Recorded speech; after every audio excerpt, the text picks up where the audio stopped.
Good evening, and thank you for coming to our town board meeting of January 20th, 2026. If we could all rise for the Pledge of Allegiance.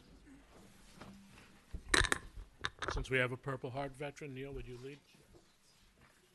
I pledge allegiance to the flag of the United States of America and to the republic for which it stands, one nation, under God, indivisible, with liberty and justice for all. If we could remain standing for a moment of silence as we remember those who fight for our country, those who defend the life that we've become accustomed to.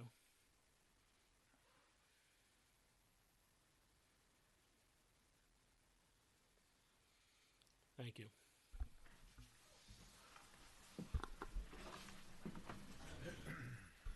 We'll go with introductions, starting on my right. Good evening, Diana Quast, Town Clerk, and on video conferencing will be Councilman Patrick Murphy. Town Supervisor Ed Lachterman. Deputy Supervisor Sergio Esposito. Councilwoman Susan Siegel.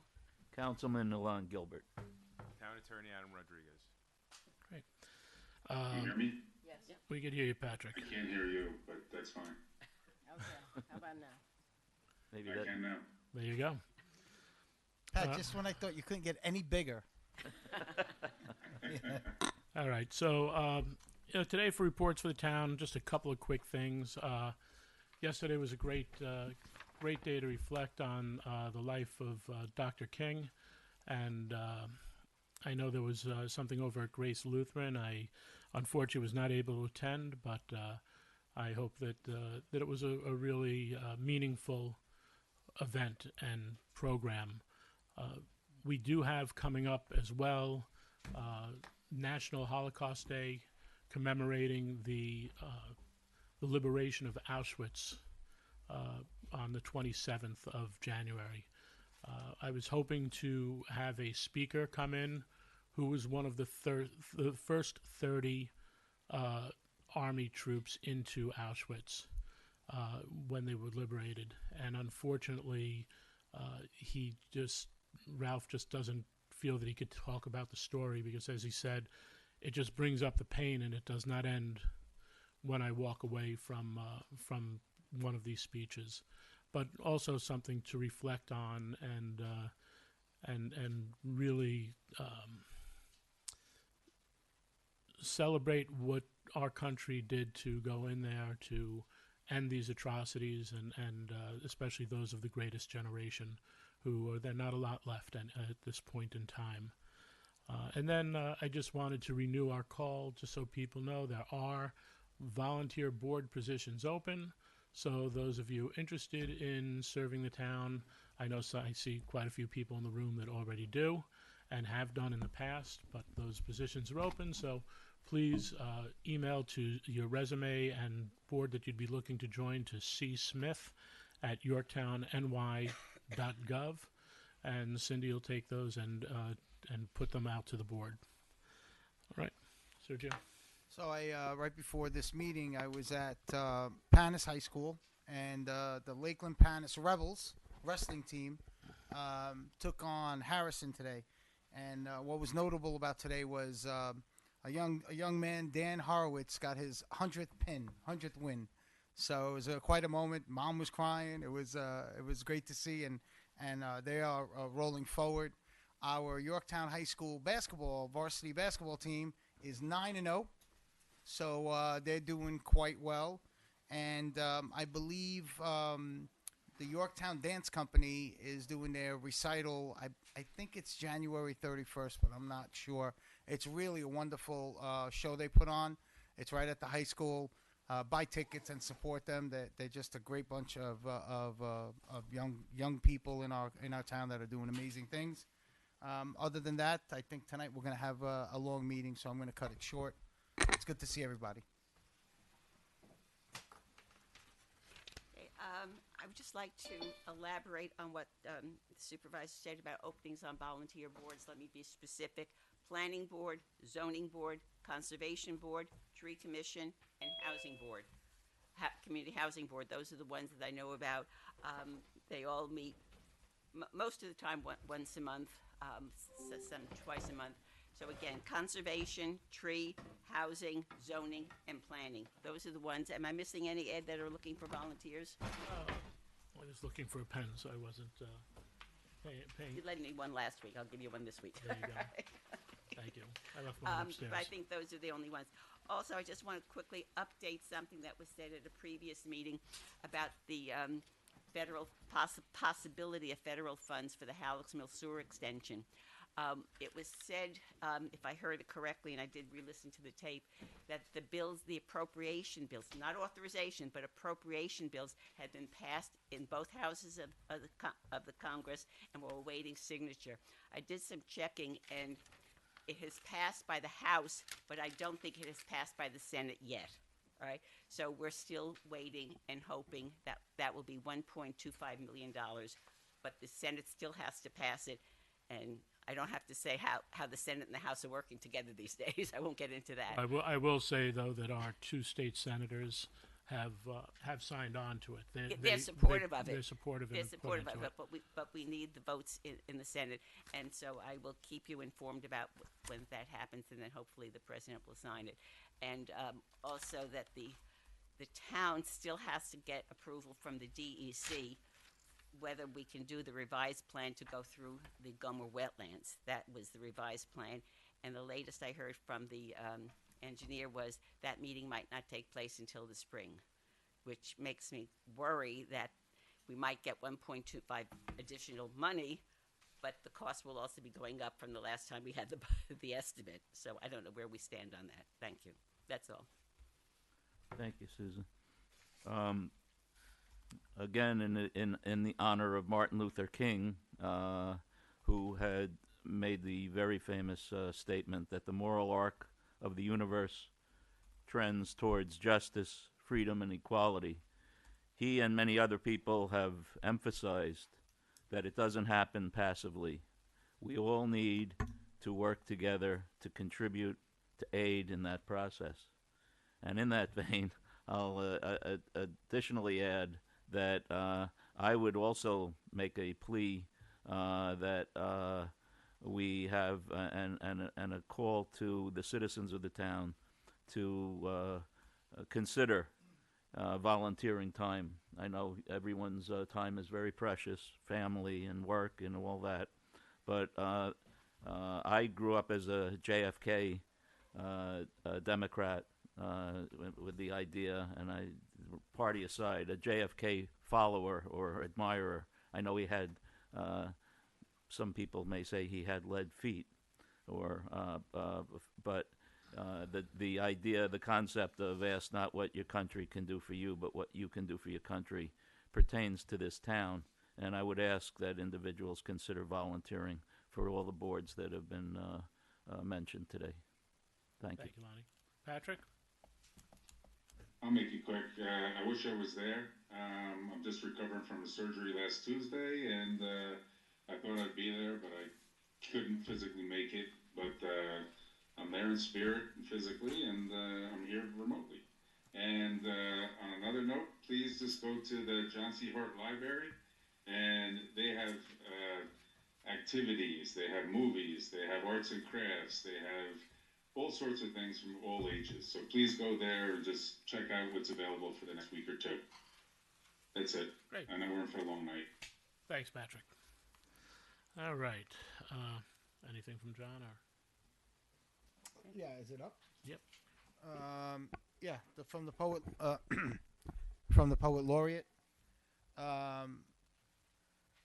45 years in Jefferson Valley.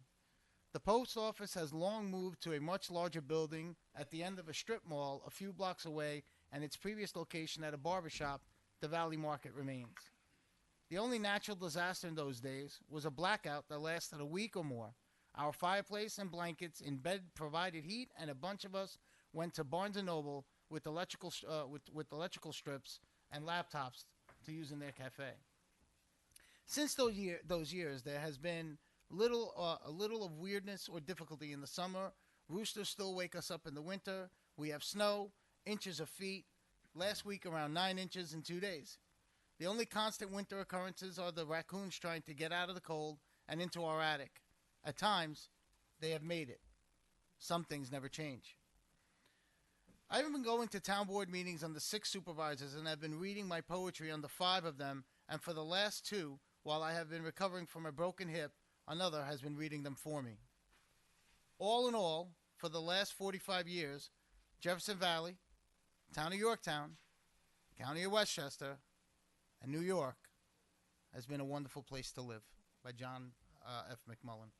Good. Thank you. All right. We have for personnel, appoint Ryan Hurd to the position of motor equipment operator in the refuse and recycling department. Do I have a motion? Motion. Second. All in favor? Aye. Aye. All right. We will. Aye. Thank you, Pat. We will open the floor for public comment. Please remember it's 3 minutes per speaker. Introduce yourself when you come up. You do not have to wait for public comment. You could always contact any of us through email, through the phone, through my office, anyone on the board, our attorney, and any of our department heads. And I will ask that if you do have comments regarding the proposed law, that you hold that for the open hearing on that so things could move along quickly. Good evening, Karen Erickson. Happy belated New Year to all of you. The town board has stated many times that if a resident wants to be informed that what is going on with the town, that we need to sign up for the email notification system, that's your way of disseminating information. I have done that, and I received the emails about all town meetings. Unfortunately, the system seems to have a slight flaw. While the emails provide the date and times of the meetings, there is not always an agenda provided. I appreciate the town's advisory boards and committees that volunteer their time and review the many projects that come before them. They are providing a valuable service to our town. However, some of the boards post very detailed agendas. There are boards or committees that do not post any agendas, or some that post agendas that include items like old business or new business. The inconsistent format makes it very challenging for a resident who is interested in a proposed project to submit comments or to know when to attend a meeting when the item when the item is being discussed.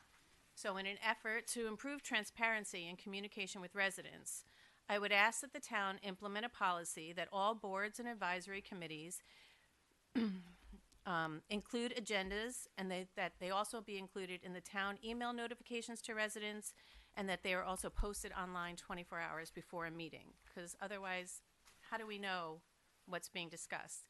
I mean, tonight on my way here, I actually stopped at the architecture meeting and just to see if they were meeting, because it's on the schedule. No agenda is posted. They are there. There is an agenda there, but nothing was given out to the residents. So if anyone had something that was in front of them, they would never know. In addition, I would like to draw attention to the town board agendas that are posted online and sent out via the email system. At 4:05 today, the final agenda was not posted. It was still listed as a tentative agenda. While there are times that the actual agenda does not change and from the tentative agenda, there are many times that things are added after the fact. The email from the town with the final agenda was sent at 4:55. I would ask that the town board set their meeting agenda so that a final agenda is shared with residents via email and posted online 24 hours prior to a meeting, which is the requirement of the New York State open meeting laws. Thank you.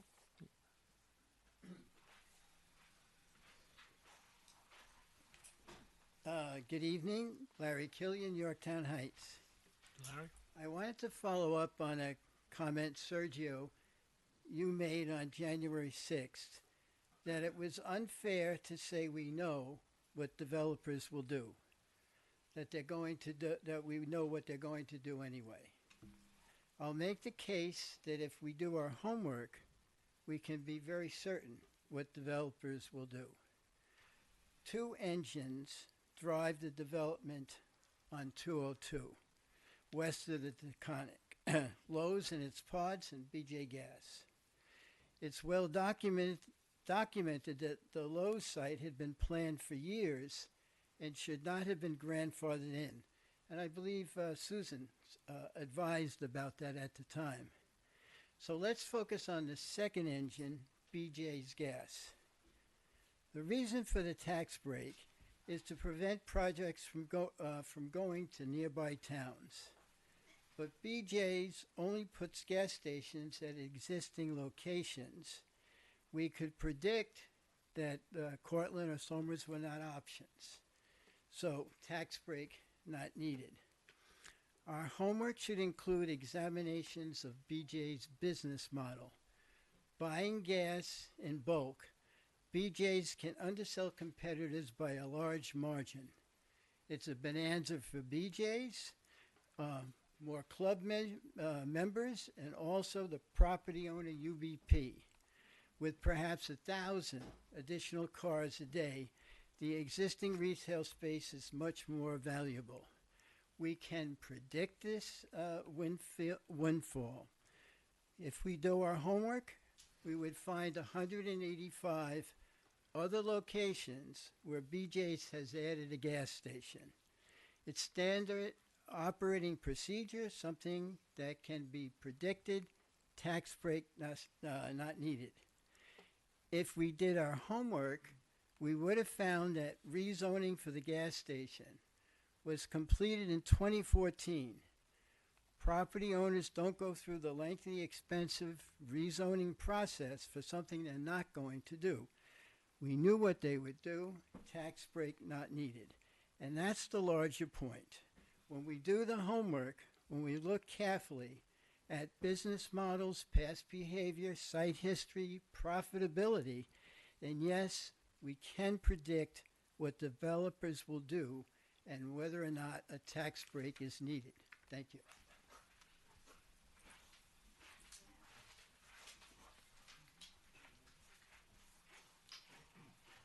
I'm Mary Jane Killian, Yorktown Heights.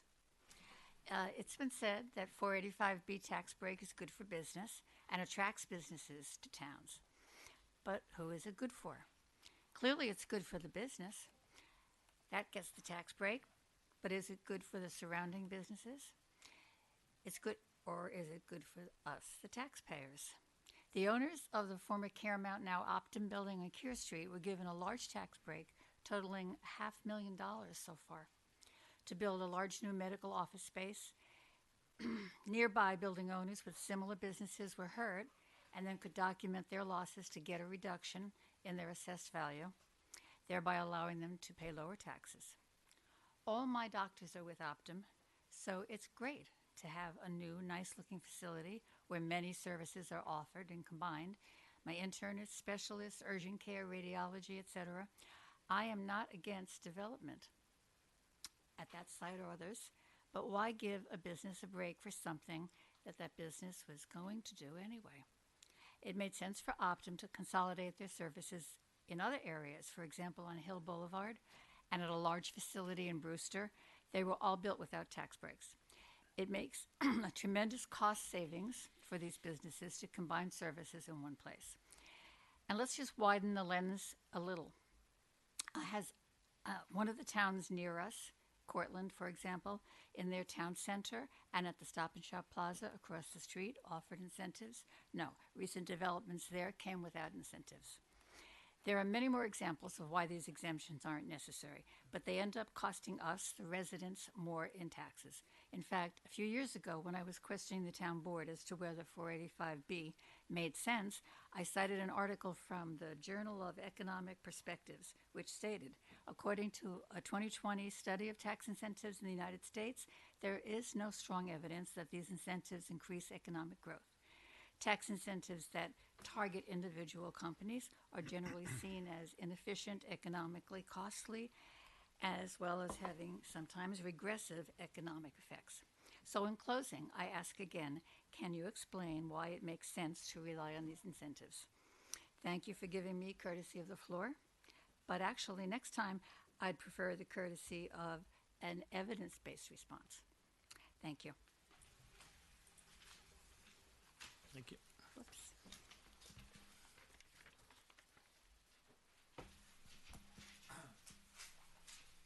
David Monar from Yorktown. Speaking about the cell tower plans,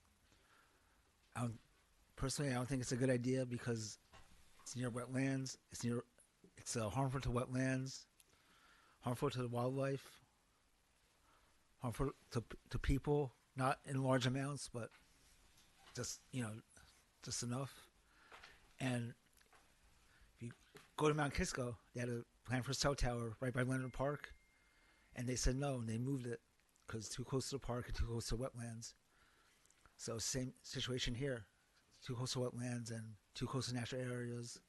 So if you want to build it, fine, but find someplace else to build it, not in the wetlands, and not in the natural area, someplace closer, maybe to to a road, but not in the forest. Thank you for your time. Thank you. Thank you, David.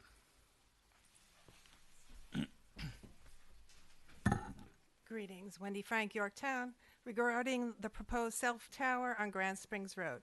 This is a modern-day Silent Spring. Raise your hand on the board. Who's read Rachel Carson's 1962 book, Silent Spring? Take it out of the library. This proposal is what we are calling Yorktowners Wireless Silent Spring, where ongoing discussion by health experts and scientists that continues to draw direct parallels between the ecological and health dangers of technology and our environment is a real issue. To quote Rachel Carson's, "The Earth's vegetation is part of a web of life, in which there are an intimate and essential relations between plants, the earth, and animals. Sometimes we have no choice but to disturb these relationships, but we should do so thoughtfully with full awareness that what we do has many consequences remote in time and place." Rachel Carson, Silent Spring. Quote, "There is also evidence that cell towers are harmful to wildlife and the natural environment. Studies suggest cell phone towers may be causing a decline in honeybee populations by affecting their communication and navigational skills and by weakening their immune systems. Cell towers are also being scrutinized in terms of how they are affecting bird and bat populations. I'd like to remind everyone at the Granite Springs wetlands that the town is proposing to put a cell phone tower that on these wetlands connects two lakes, streams, brooks that lead to our drinking water. This is where the Yorktown Diner actually gets their tomatoes, from Stewart's Fruit Farm. This is right next to Stewart's Fruit Farm. I just don't understand how the town board decided on the lowest elevation in the area and wants to destroy wetlands. Where is the comparison of sites? I can't find that on your website. I asked the town board to go back to the drawing board and look at other locations and not the lowest elevation, and destroying wetlands sets a terrible example of what the logo says, preservation in Yorktown. Thank you. Thank you.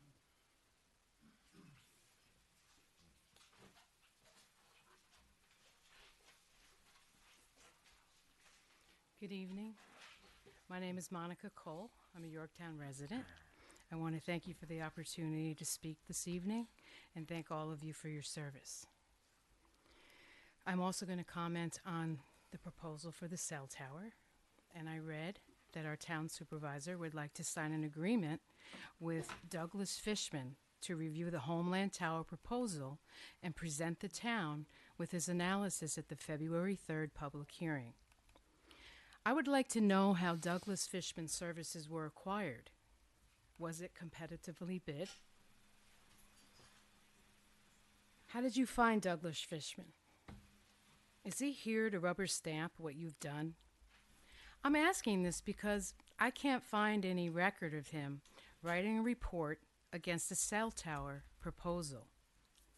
What exactly will you be paying Douglas Fishman up to $3,000 to do for you that you believe will alleviate the residents' cell tower RF health concerns? Will you also be asking Douglas to explain why the FCC broadband map, the Verizon coverage map, the T-Mobile map, and the AT&T map all show no cell gap in Yorktown? Will you be asking Douglas to explain why the cell gap coverage does present in Somers? No doubt Douglas Fishman will use the Telecommunications Act of 1996 to support his report. This is highly concerning. The 1996 Telecommunication Act is 30 years old, and the FCC cell tower RF safety recommendations are based on old cell technology and RF data.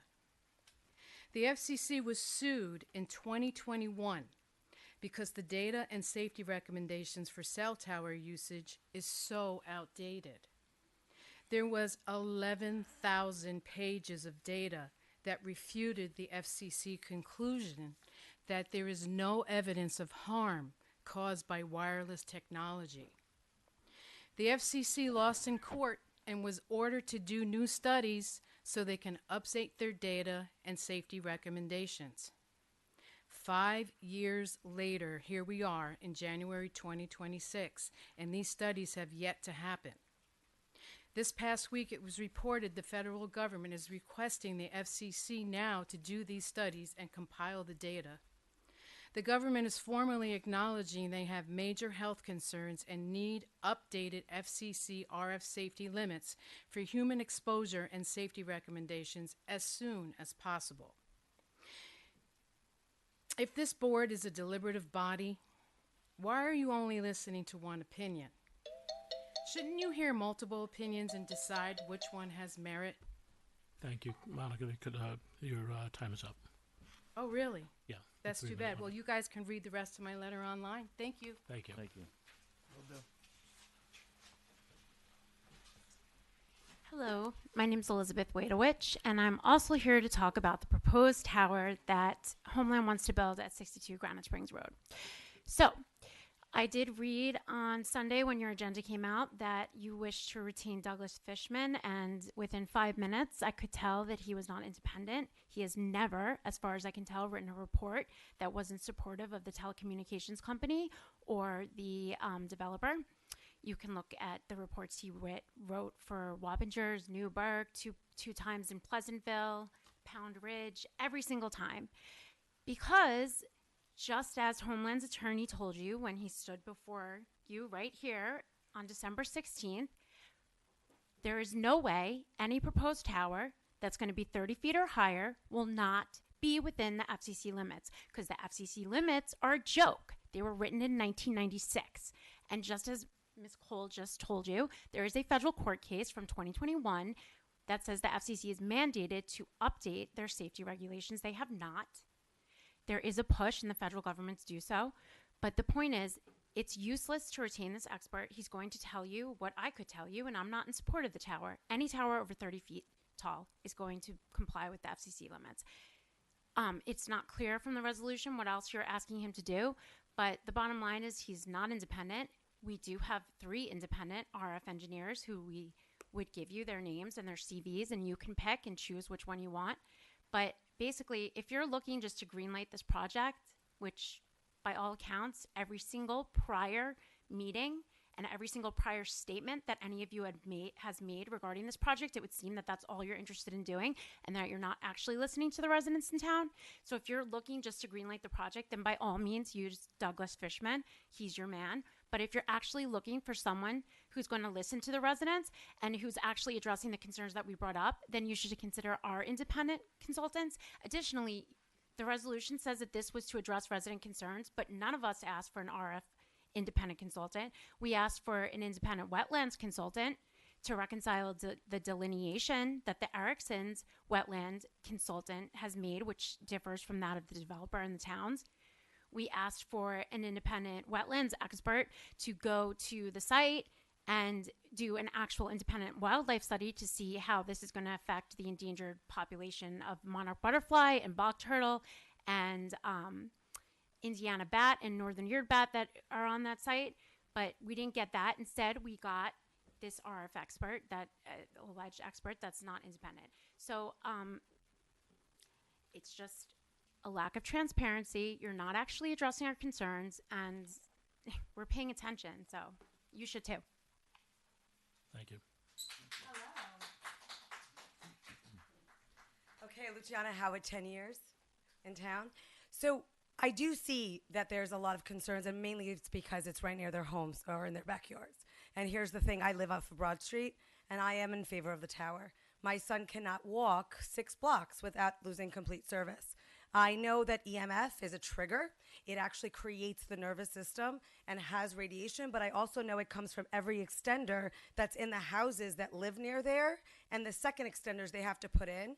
And now that 90% of our work is going to be remote, there are also what's called mobile devices, such as things that track our children or the watches they wear or the phones that they wear that give off the same exact radiation. Now, I understand the EMFs are different, and I think that I do applaud you for getting an expert. I think the Ericksons have met several members of the board, and that it's been shifted and moved and pushed over and understood when vegetation is in its prime, when vegetation is not in its prime, how to listen to the monarch butterflies and the turtles. But at the end of the day, I live off of Broad Street, and I go dark for 6 blocks. I drop calls with clients that are having trauma issues because I can't FaceTime them without keeping my camera on, and they're in danger when I ask them to pull over.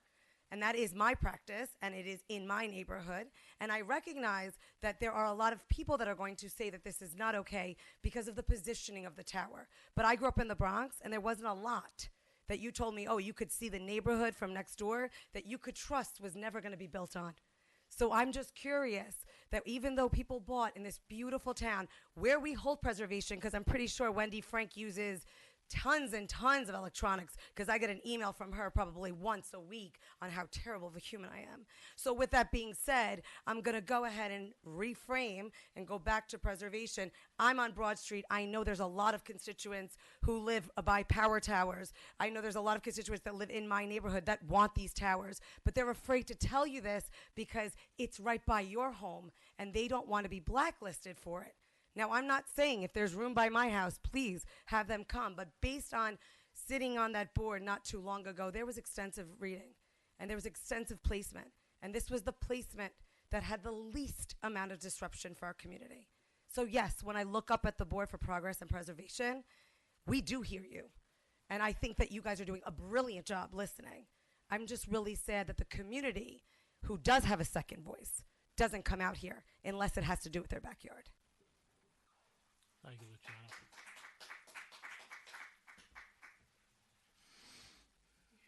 Hi, Sarah. Good evening. I'm not going to talk about the cell tower. Good evening, members of the town board. Sarah Wilson, Yorktown Heights. This year, New York State expanded the program that provides 1 free meal a day to qualifying students. The benefits of school-provided meals are backed by data by healthychildren.org, supported by the American Academy of Pediatrics. Children who have access to breakfast tend to maintain healthier weights, perform better academically, and show improvements in attention and memory. During the 2023 school year, 415 students received free lunch in the Yorktown Central School District. 1,317 students received free lunch in the Lakeland School District.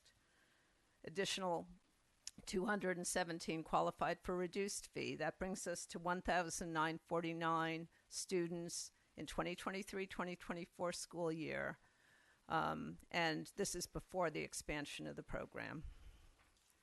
The Community Food Pantry in Mohegan Lake serves about 200 families every week.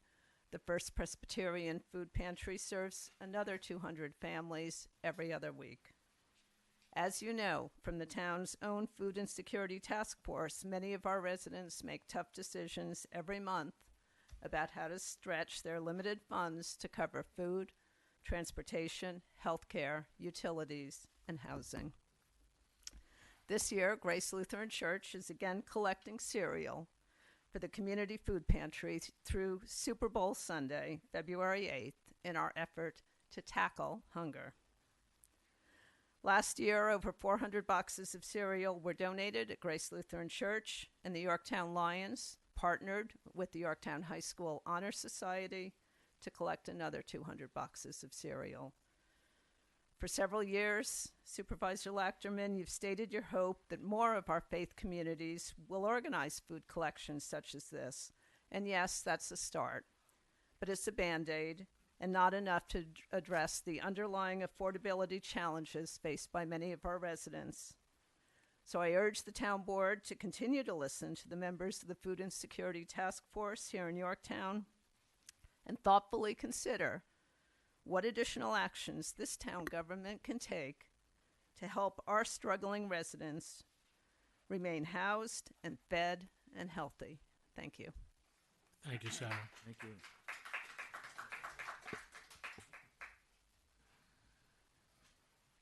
Oh, by the way, my friend Devin just called me. I got to talk to her about that. Good evening, everyone.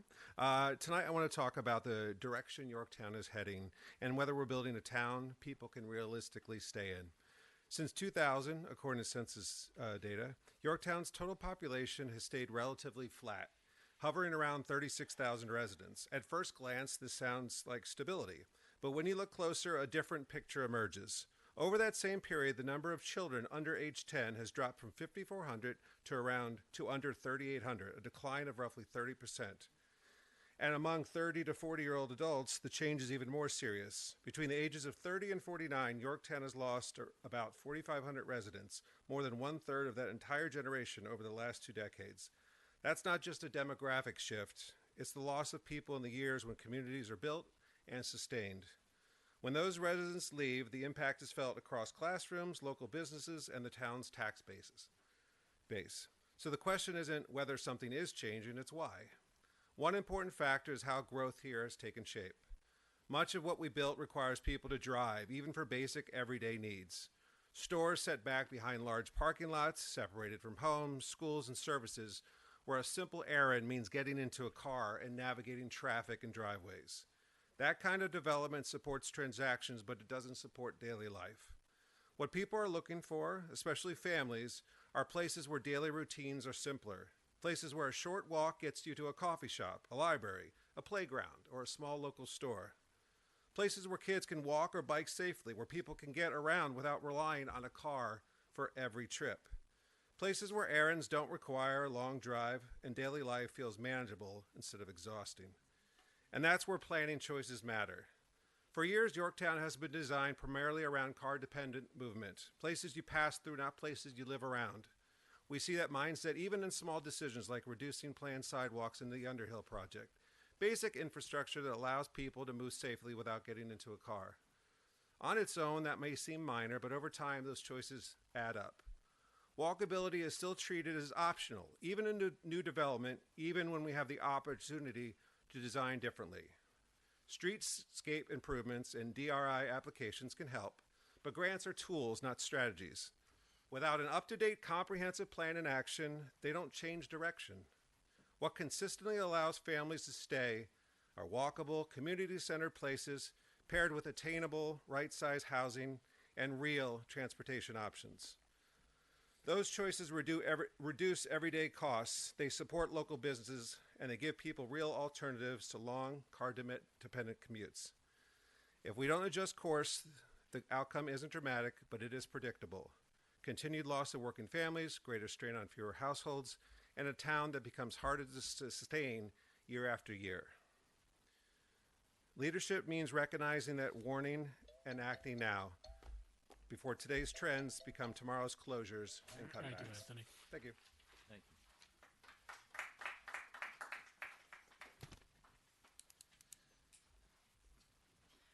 Good evening, Jan Mirchandani, Yorktown Heights, and a belated Happy New Year. I realized last week I didn't say Happy New Year to anybody, Happy New so Year, I Jan. apologize and Happy New Year. Early for next year.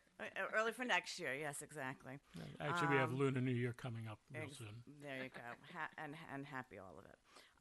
Anyway, I wasn't actually going to talk about this, but I do want to mention it because it ties to what you were talking about in terms of the advisory board and what Anthony was just talking about. I want to thank him for his comments.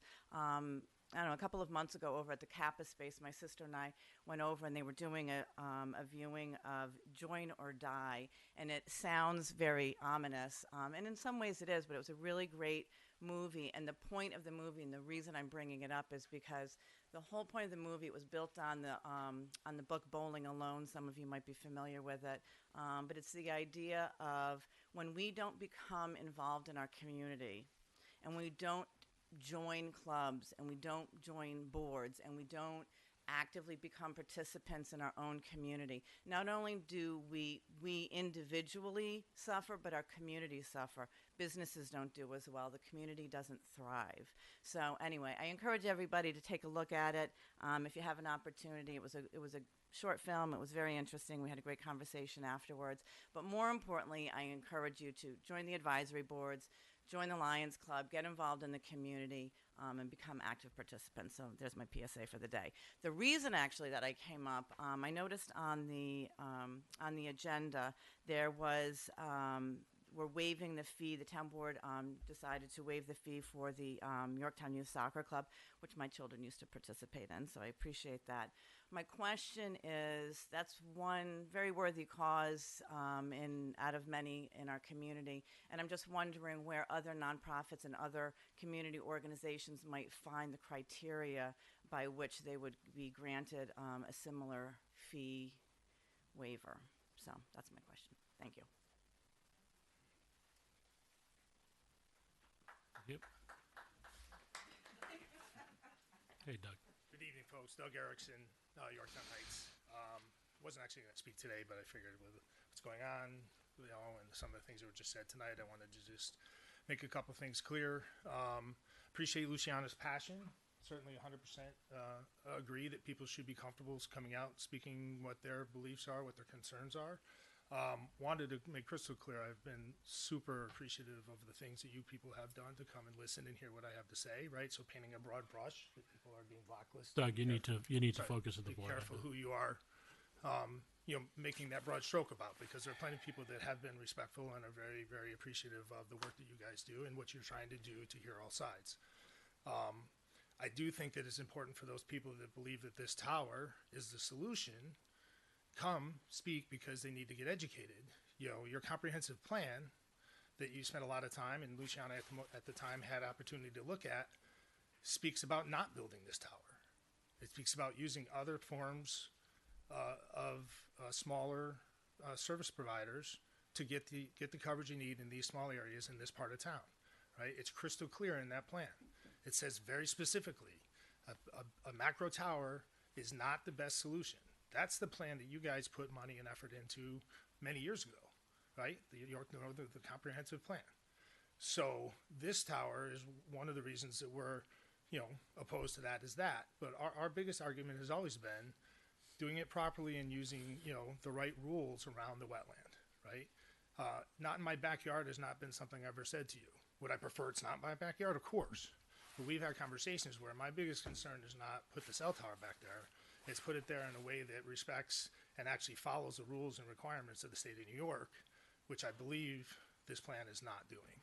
And I've provided evidence, and there's other evidence. In fact, your own consultant originally had a very different interpretation of this plan and the lines involved in creating the wetlands. Somehow along the way that has been disregarded. That's my biggest concern, and what I'm going to continue to bring up every time I have a chance. As long as I have a few minutes or a few seconds left, I do think Mr. Fishman as a choice, I think there has been feedback that there's concerns about some of the things that he does seem to have a lot of credential in. No question.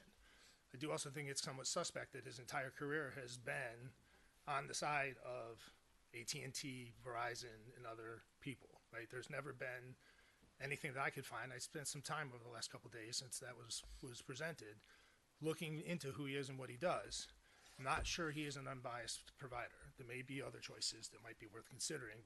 And if you are going to use him, I think it's very important to ask very specifically what you're asking him to do. Because he has evidence at other times to have disregarded other boards in other towns and not followed or looked at the evidence that they asked and looked at other stuff. So it's worth looking at. Thank you. Thanks, Doug. Good timing. Thank you. Anyone else for courtesy of the floor? Motion to close courtesy of the floor? I'll make that motion. Second. All in favor? Aye. Just to address... Oh, thanks, Pat. He's delayed. I'm going to address a few things. I'm going to throw something over to Adam as well. I'm going to start at the bottom and work up. Doug, I agree with, the fact that the comprehensive plan speaks of things, but I don't think that anyone saw the way the technological advances would be over the last 20 years and what we would be doing with electronics at home. And you know, we have telephones now that are more powerful than the computers that sent the first space shuttle to the room that would have filled this room to the moon, that would have filled this room up. So you know, things are changing, and I think someone else brought up the comprehensive plan. I know I had just gotten an email from Mr. Tegeter in the back today that next week is our first meeting on looking at the revisions into the comprehensive plan, how we want to handle it. So that's something that we are looking at as a town and town board. It's been top of mind, but you know, bottom of some of the piles, but we are finally getting some breathing room to get on that, and I'm just waiting for the date from John on our first meeting. Jan, criteria for the rooms and room rentals and getting that waived. I believe they either went, if it's a park, they go through Parks and Recreation. I'm not sure what the exact criteria are, but I do know that they will not do more than one per group per year. So, but I know the Lions have had it done. I know that there's a church group that's been in there, and the buildings are done through Suzanne Wiener in the Capellini Center. So you could always reach out to her for that.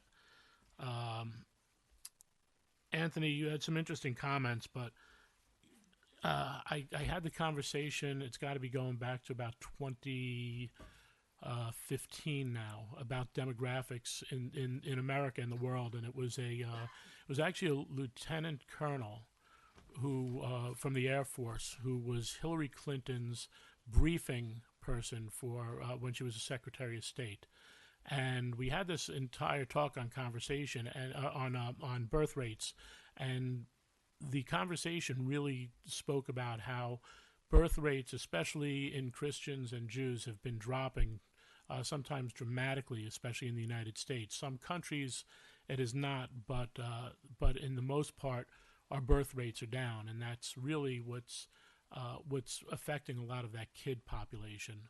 Also, what affects that is people getting married later, which also affects where they live because you're living on one income for that.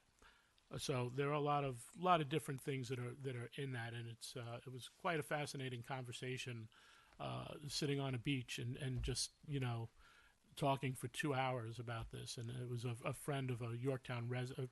I'm sorry, the brother of a friend of mine who's a Yorktown resident, Kathy Mateer, and it was just an amazing conversation. But that has been a problem. Also, the way the buildings are laid out, the plans for that all came out of the 70s with the hiding, and that's what everyone did. If you look at all the malls across like Long Island and look across California, they sort of hid the malls so you couldn't see them, and it created some issues with that visibility, with the availability to walk. But I think we've been addressing at least the walkability, and it would have been great if years back they did everything in sidewalks. We didn't. It wasn't thought of.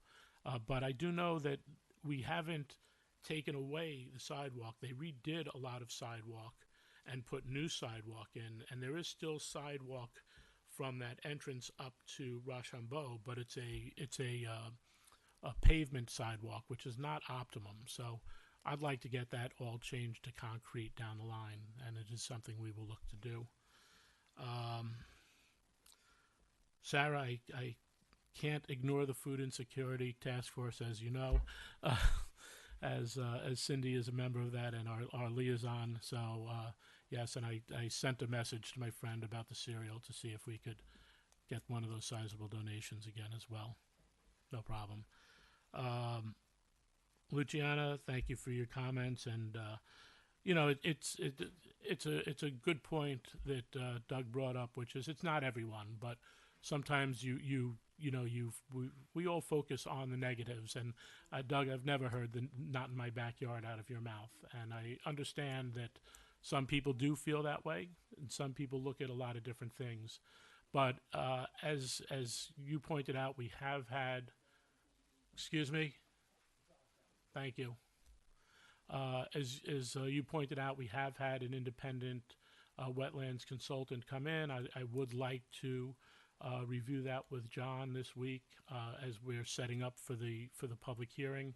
And it's great to get up on the soapbox, folks, and talk about how we don't want to listen, but we listen and we sit here, and some of you know better than others. We've been to people's houses. We all independently. We all live in this town. We've all spent a lot of years in this town. Patrick probably the most since he was born here. But we do care about our neighbors, our friends, our relatives. And I think most of you in the room know that. Even those that we don't see eye to eye politically, we understand who the people are, and that's a big thing. Sorry, let me just find my place.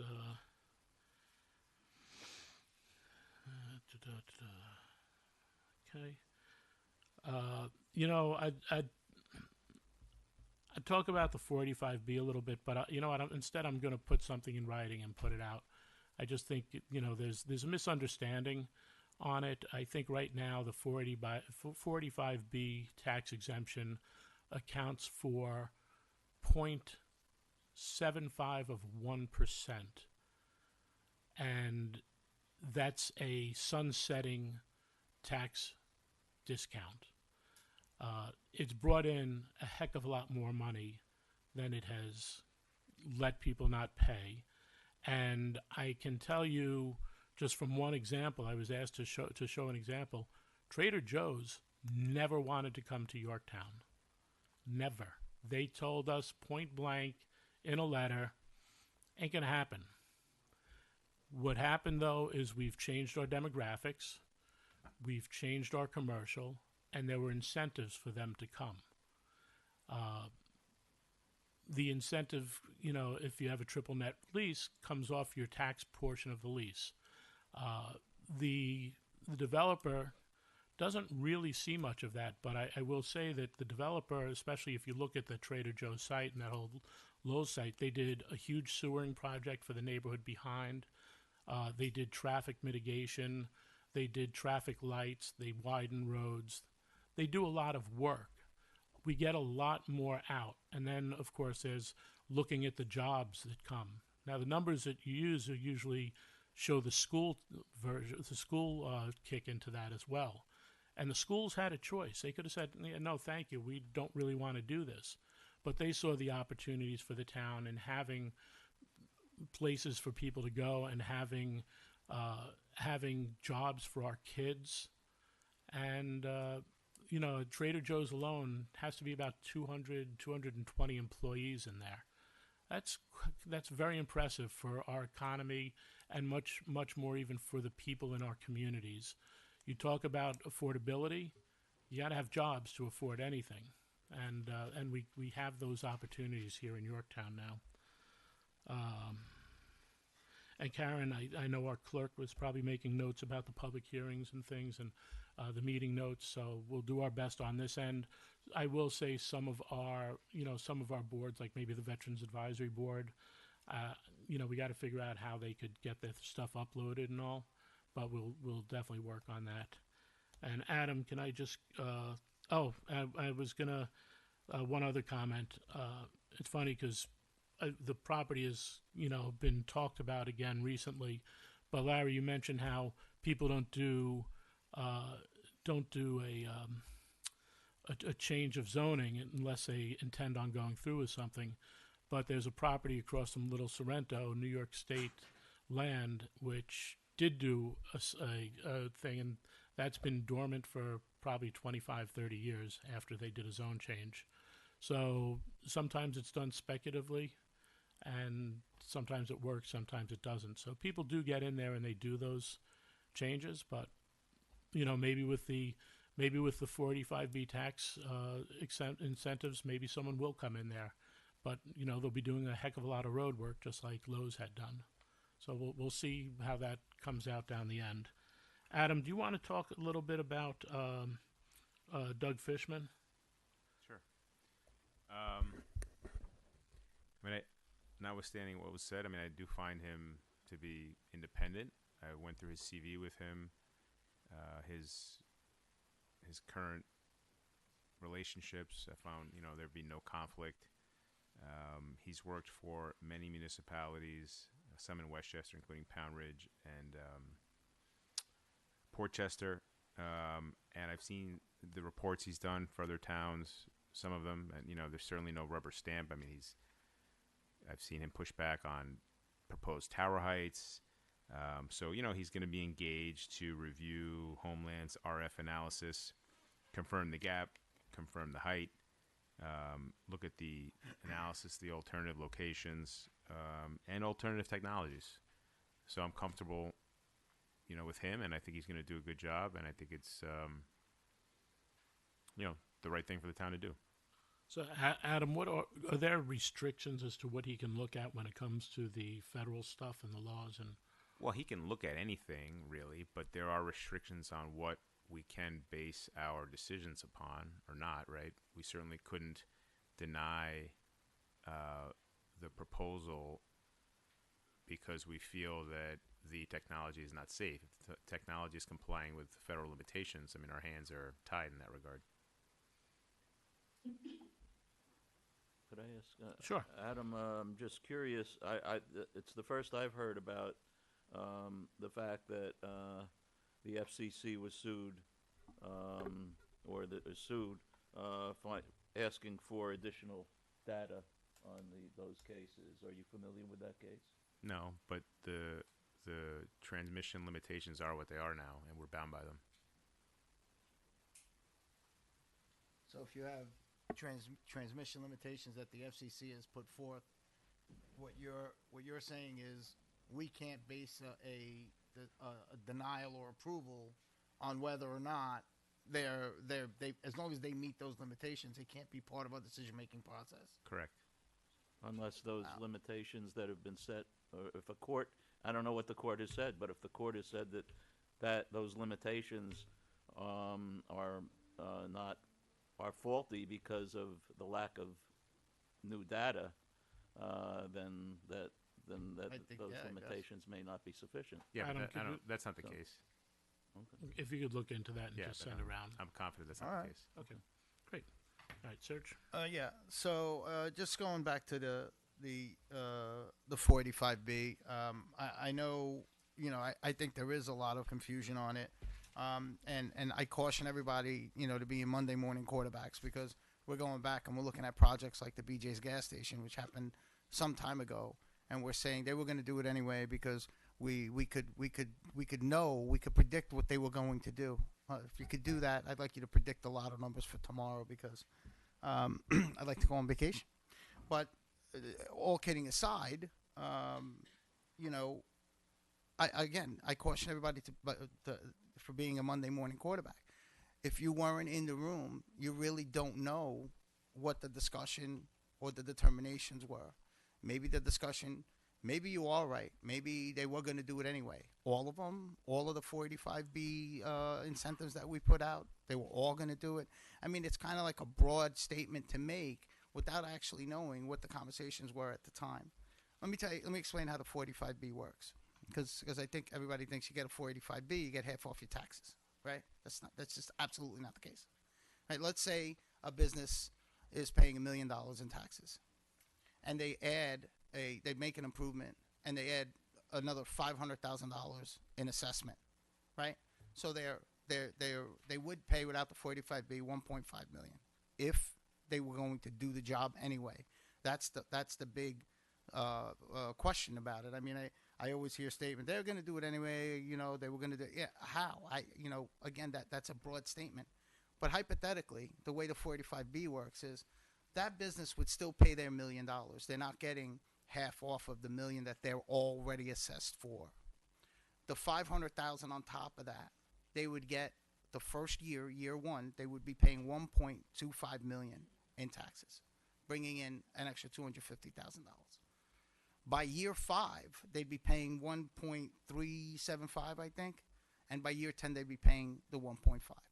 Now, it brings in jobs that we can predict.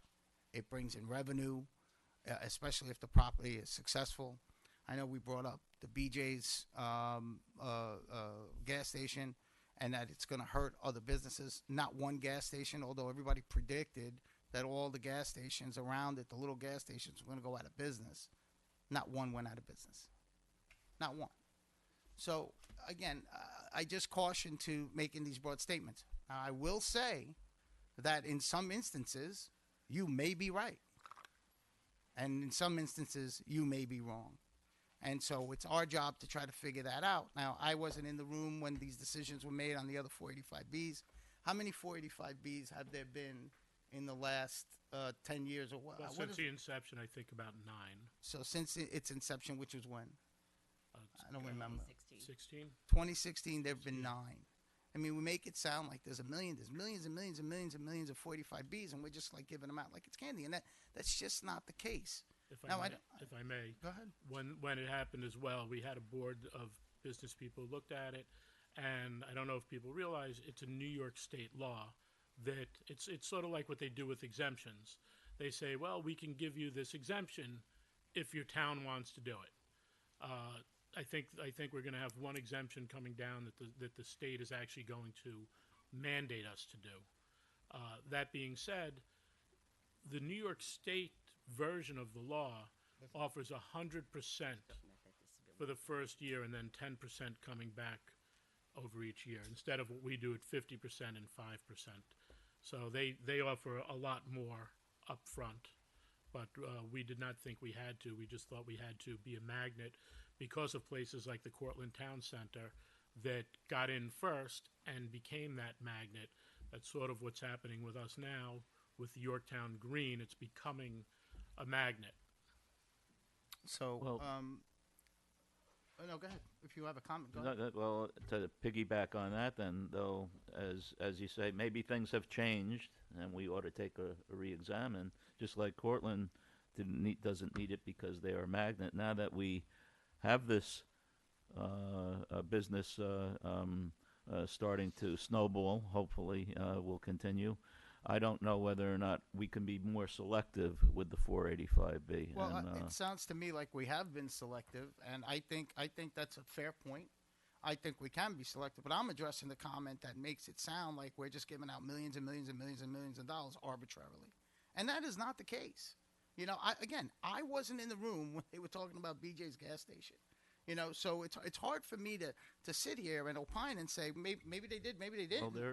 Well, I mean, it's can't- important to know the historical context. It is important, you know, and that's why I think there's this misconception, and I understand I understand the fair points that the Killians make. I won't take those away from you. I just, you know, the broad statements that it's going to come anyway, it doesn't matter, you know, that I don't see that.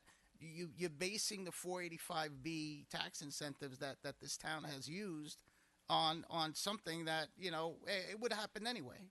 I mean, that's not a solid foundation for me. But anyway, that's enough on the 485B. Sarah, the food insecurity, if there's anything I could do, you know, Cindy's here, like Ed said. That's very important. Doug, I understand where you're coming from with the cell tower. Like I said, I haven't made any decisions. I even looked into the small cell towers. I think it's called DAS, D-A-S. Okay, those are very, very, very difficult things, and there are so many regulations on it, and who owns the poles, and this and that, and it may not always work. We'll get into the cell tower stuff next week. So, you know, now look, I've come. I think you guys are great. I've come to your house, I think, twice already. You've asked for us to make changes. I advocated for you guys to make the changes. The first time I came, you asked me to see if we could make the changes. We adjusted what you wanted. The second time, then there was another thing, and we came and we adjusted. I just feel like you're moving the goalpost on me a little too much. But keep them coming. Let me know what you need. Let me know what I could do. Of course, like I said, I haven't made any decisions on anything yet. But to hear that we're not listening. I mean, I was in the area today, driving around with my cell phone, checking out the cell service. It is not good. Okay, there are certain areas, there's pockets where it's just not good. Now, my job is to quantify the need versus the supposed need with the supposed ramifications with the environment, with health, and all of these things. It's a very difficult job, you know, and I will tell you that we're all very, very in tune and listening to all of you. And please don't come up and say we're not, because that's really not accurate, and it's hurtful. Thank you. My background on is varied. While I was the supervisor, we moved forward, and Ed, you were on the board at the time, and I think we all agreed that it was good. Of all the sites that Homeland had come forward with at the time, the best site to move first was the where the water tanks were, because it had the least impact on disturbance of it was already a disturbed site. I'm very concerned about the site at Granite Springs near Crystal Lake. The removal of trees, I mean, just an enormous amount of issues, and clearly, I also have concerns about the idea of whether or not a accurate wetland delineation has been done, because from what I understand, at least from what was mentioned, I think the last meeting or the meeting before, the time of year that the wetland delineation was done were not ideal in terms of really getting a scope of the actual wetlands. So I think that may be an issue that we need to address as well.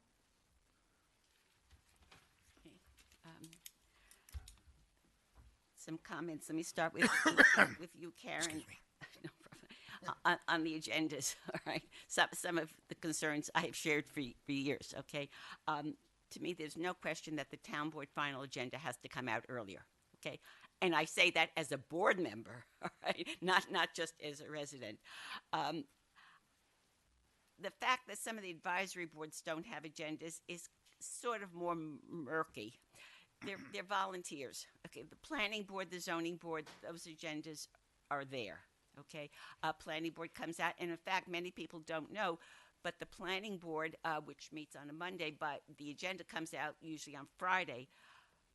Sometime on Monday, they put out online a full packet of information with, it could be 300 pages of documents, okay, that you can access. And I encourage some people who just scroll down to whichever development they are interested in to see that. And that's something that's very good. And I think Diana has been putting on now more some of the town board documents.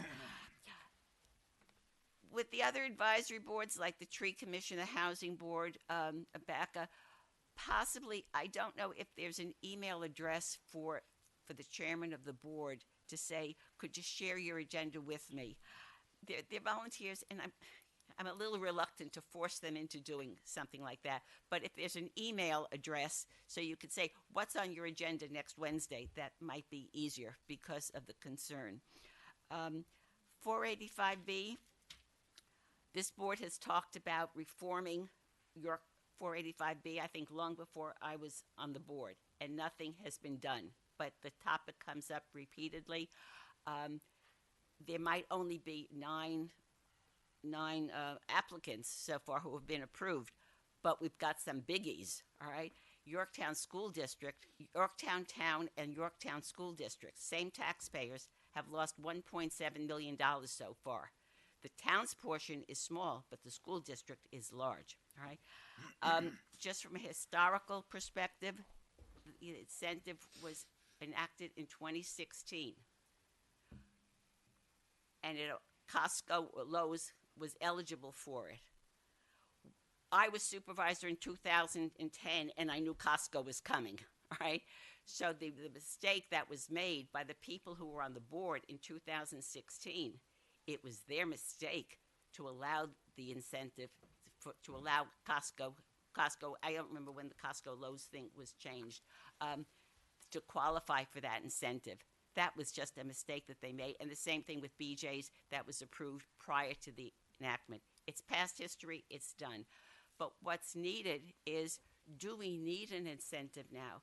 How many remember Tractor Supply was going to come in, I think, 220, 221, something like that, up on Route 6, the land that eventually was promoted for the, or proposed for the garbage transfer station. Tractor Supply was going to come in. Everyone was so excited. And then guess what? Tractor Supply made a corporate decision to move to Somers for their reason. And Somers doesn't have a 485B incentive, but all of the other factors that the corporation had to factor into its decision, okay? Incentive was not one of them. And as it's been said here, Yorktown has had a vibrant commercial development lately. So maybe we don't need an incentive. It's not like we're desperate, and so that I think we have to look at the law, and it's time, if we still want it, then it should be targeted to certain types of development in certain parts of the town. We all talk about Jefferson Valley as being something that's needed. Well, let's target it. But let's stop talking about it and let's start doing something and sit down. And I don't know if a citizens advisory committee is always the best way, because they don't know all of the ins and outs of development. We can get their advice, but I don't know if that's the way to go.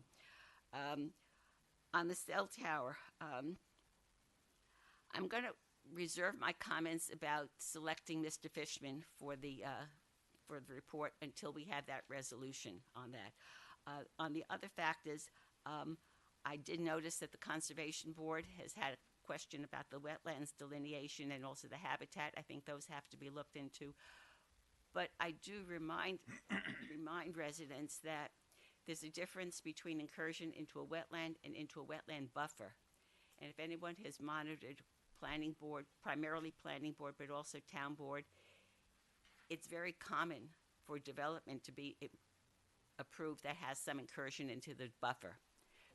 The boards will try to minimize the incursion, but the buffer, whether it's right or wrong, I'm not saying, but it's very common practice over many, many years for incursion into the buffer. So it's not as if it's so terrible. And I'm just stating that as a fact without making any judgments, about that. Again, I'll reserve the. Also, I noticed that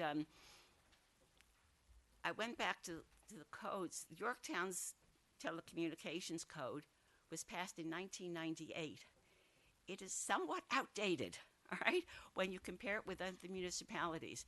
And in fact, it doesn't even say that if it's on municipal land, the town doesn't even need to follow all the other regulations that if it was on private land, all right, which I think is a problem, because the town does require, if the wetland is on town property, you need a wetlands permit. If you're cutting down trees on town land, you need a tree permit, and I think possibly also a stormwater permit. So I don't know why, just because the cell tower is on municipal land, it should be exempt from all the other regulations.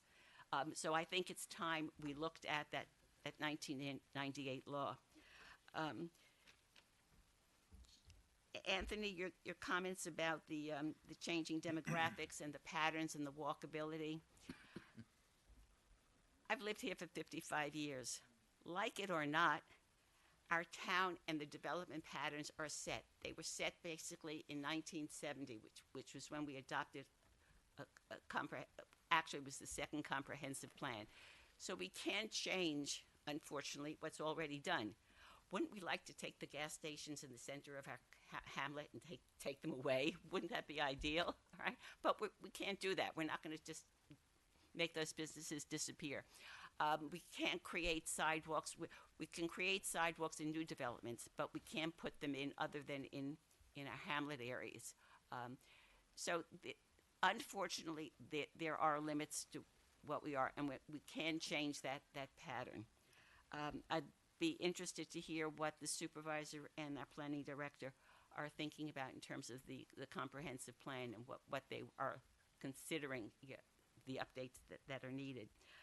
Jan, thank you very much for your comments about the role of volunteers in our community.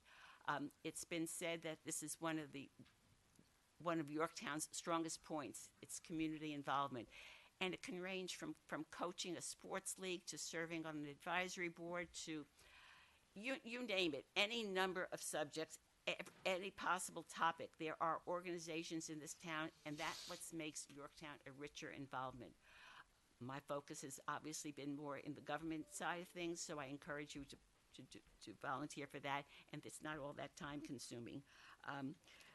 You did say, you asked about the criteria for waiving fees, and I thought Ed said something about one group per year. That's not No. One time per group per year. one time per group. But I don't know if there is criteria, and I think it's a good question because we frequently do waive it, and they're all very worthwhile organizations and programs. But rental from the YCC is, sorry, AACCC, all right, is part of our revenue in our budget. So it's a trade-off between being the good guy, but also being the landlord and needing the revenue. But I would like to ask Suzanne, who is in charge of the building, exactly if I think there should be written criteria. So thank you for bringing that up. And I think that's all, and I'll reserve my comments on the Fishman thing So when we just- vote on the resolution. Yeah, I just want to make a couple of comments. I mean, I understand, but I mean, we're usually waiving these fees for like our local groups and our local organizations, which I think, you know, that going back to the community, that's what makes Yorktown, and we want them, you know, we want them to succeed. And I mean, we're talking about really a minimal amount of money, and what we're doing is we're encouraging our groups to get together. So I don't know what the criteria is. I think people come in and you know they're allowed one a year, you know, and I think it's more of why we're Yorktown than anything else. And I do agree, you got to be a landlord sometimes, and we do make a lot of revenue from there. But I'd be hard pressed to say no to, you know, a support connection or something like that, you know. Yes, Second thing is, Can I just answer that point? I wasn't questioning I know that. giving I'm it. not I'm just accusing- saying that there should be criteria, so when any group approaches, Susan, that I'm not there should be accusing you. criteria. I'm not accusing you of anything. No. I'm just I just responding wanted to to make you. that clear. Yeah, no, and I think it was clear. All right. I think your heart's in the right place. You know, second about the 485B, going back to that, right? Well, look, talking about the schools, right? So Trader Joe's came in. You heard from the supervisor that he was in the room, and they needed incentive. They needed the push that they weren't coming here. So they got the push. They got the 485B exemption, right? So to the schools, over the course of the time that they've been there, the school did not receive $118,000 in tax revenue, school tax revenue. I'm not talking about town tax. The school did receive almost $490,000 in school tax revenue, and I might add, unless people are living in Trader Joe's that I don't know about, they don't have kids that are going into the school system. So my point, just bringing it back, reeling it back in, this blanket, it's bad or it's good, I think is the wrong approach. And I think we do need to look at it, but I think we have been selective from what I'm hearing, right? And yes, let's look at it, absolutely. But you know, to say that the school's losing money, oh, the school's making money too. Apparently, 450,000. I'm sorry, 450,000. Don't quote me on the numbers. I was going to say, I don't know where the numbers. You know how I accurate was they were. showing them. I was doing some work up on it anyway. So here, I'll share it with everyone. So, town portion of the tax, the estimated savings for the owners are $19,068. The estimated taxes received by the town, and this is for the full 10 year. This is year 11, would be $70,844. So from 19,000 to almost 71,000 in that trade off. And then the school portion for that same year 11, 118,862 to 449,657. So, and as I said, its percentage of the total assessed value is 0.12 of 1%, and then the percentage of the total exemptions 0.75 of 1%. Ed, out of are all those- of our excuse exemptions. me, are your numbers from what a report that the assessor prepared? These are numbers that he and I went through, yes. All right. If I remember that report that he prepared, those didn't those used the wrong tax year when you're But projecting. this was something new, Well, I and don't. it was just on Trader Joe's.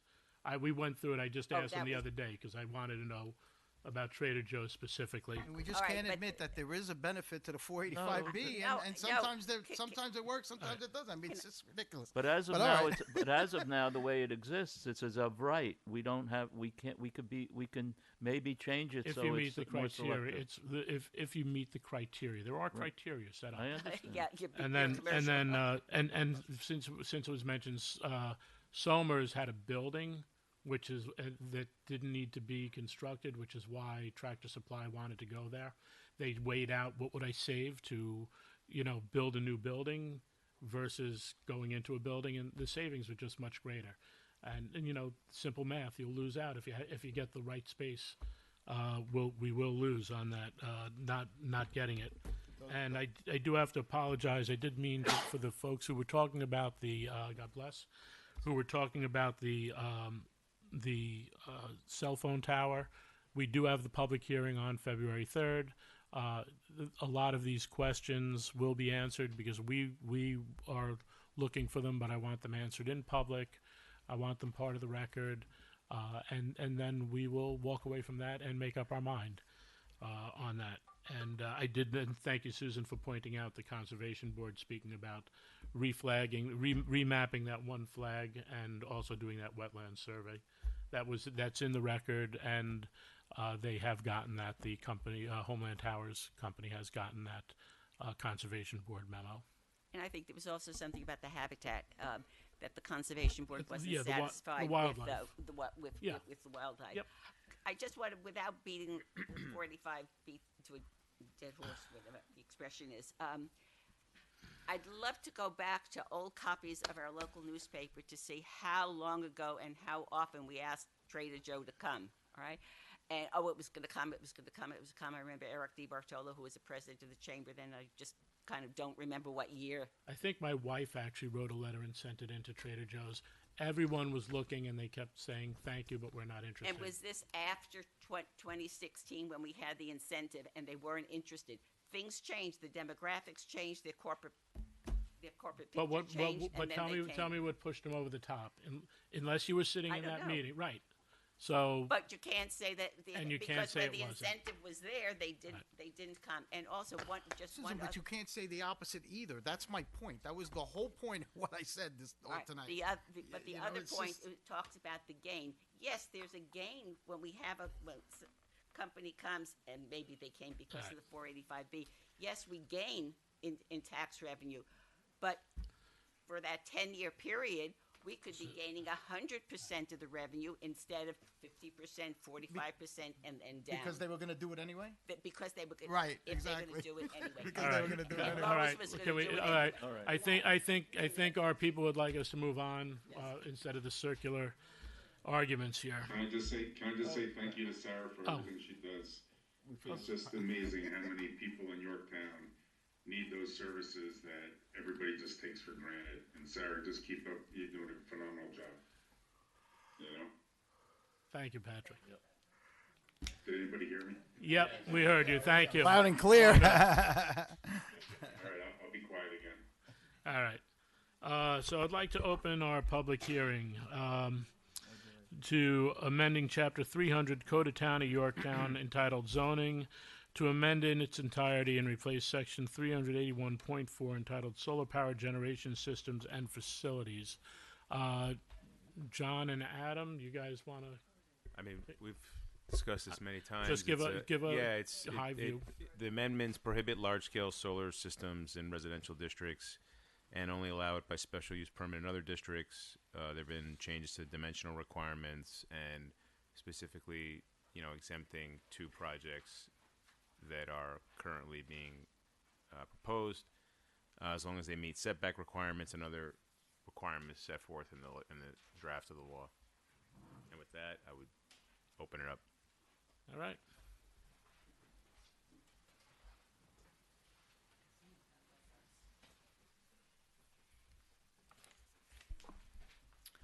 Good evening again. Jan Mirchandani, Yorktown Heights. Get to the right sheet. Good evening. I'm Jan Mirchandani, and I am opposing the solar law amendment because it replaces smart planning with a blanket ban. This board has said many times that you're pro-property rights. We've seen a lot of large-scale development come through based on that. However, this law restricts rights rather than enables them. This law prohibits large-scale solar in all residential districts, not conditionally, categorically. Even if a project meets every setback, passes environmental review, provides full screening, and has neighbor support, it's banned simply because it's in a residential zone. Here's what makes this particularly troubling. First, we already have robust regulations. This law, the amended law, requires 150-foot setbacks that double on slopes, mandatory screening and buffering, 12-foot height limits, Tree Conservation Commission review, SECRA review, and Planning Board special permit approval with public hearings. If those protections aren't adequate, then we should be strengthening them. Don't eliminate the Planning Board's ability to evaluate projects on their merits. Second, environmental concerns like stormwater runoff are already handled through the SECRA review. The Planning Board can impose conditions or deny projects that don't adequately address site-specific impacts. A blanket ban doesn't protect the environment better than proper environmental review. It just eliminates options.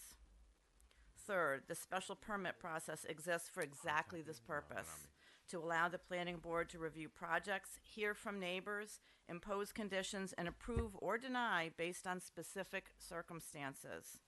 This law says we don't trust this process in residential zones, but we do trust it in commercial zones. That doesn't make planning sense. I understand concerns about overdevelopment and preserving neighborhood character, but we have tools to address those concerns without categorical bans. We can require generous setbacks, and in fact, those setbacks have been adjusted in this law. The mature screening rather than small shrubs and so forth that need time to grow in. Environmental safeguards, all while maintaining flexibility for well-designed projects on appropriate sites. Finally, and arguably the most important concern, is the inconsistency around the two grandfathered projects. And again, I want to emphasize I am against banning this. So the Jacob Road and the Dale Avenue projects were told very specifically, I was at the meeting, where they were told to proceed at their own peril because new standards would apply to them. Now they're being exempted from the residential ban entirely, while being required to meet these same stricter standards anyway. This sends a very poor message and reinforces the perception that Yorktown does not enforce our codes evenly or consistently. It creates uncertainty for residents and developers alike. Will the agreed upon parameters still apply a year from now?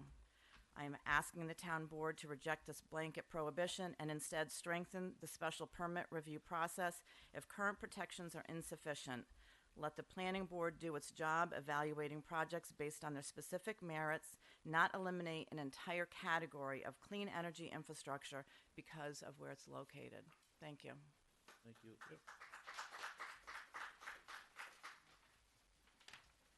Hi, good evening. Adrian Helper, Yorktown. I'm here tonight because our Hog Hill neighborhood is being singled out for something that the rest of Yorktown is protected from. Sure. I'm here tonight because our Hog Hill neighborhood is being singled out for something that the rest of Yorktown is protected from. You all have to decide whether a large-scale solar installation, something not permitted elsewhere in the town, should be allowed only in our residential community. And I need to ask, why are the people we elected to protect our property rights and values treating our neighborhood differently from every other one? I also have to ask, why are the interests of the applicants who aren't even Yorktown residents being prioritized over the property values and quality of life of the people who actually live here? We elected you all to represent us and uphold the zoning that protects every resident equally. We're not opposed to renewable energy. We support responsible, well-planned projects. But forcing a commercial-scale solar farm into a residential area is not responsible planning. It means removing more than 1,000 mature, healthy trees at a time when disease has taken hundreds of trees over the last decade. These trees protect our air quality, reduce runoff, and maintain the character of our community. The project means noise, industrial traffic, and disruption, and it means permanently changing the landscape and safety of an area where our families live. But you know all this because you've already decided that these types of projects cannot be constructed in other residential areas in our town. Again, these are changes that no other neighborhoods in this town are being asked to bear. We expect you to make fair decisions and to represent residents equally. Fairness means one standard for the entire town and not a different set of rules just for us. Tonight we're asking respectfully that you do the right thing. Don't allow this Dell Road project to move forward. Upholding the zoning that applies everywhere else, protect the homes and safety of the residents you were elected to serve, and make a decision that reflects both fairness and common sense. Thank you very much. Thank you. Thank you.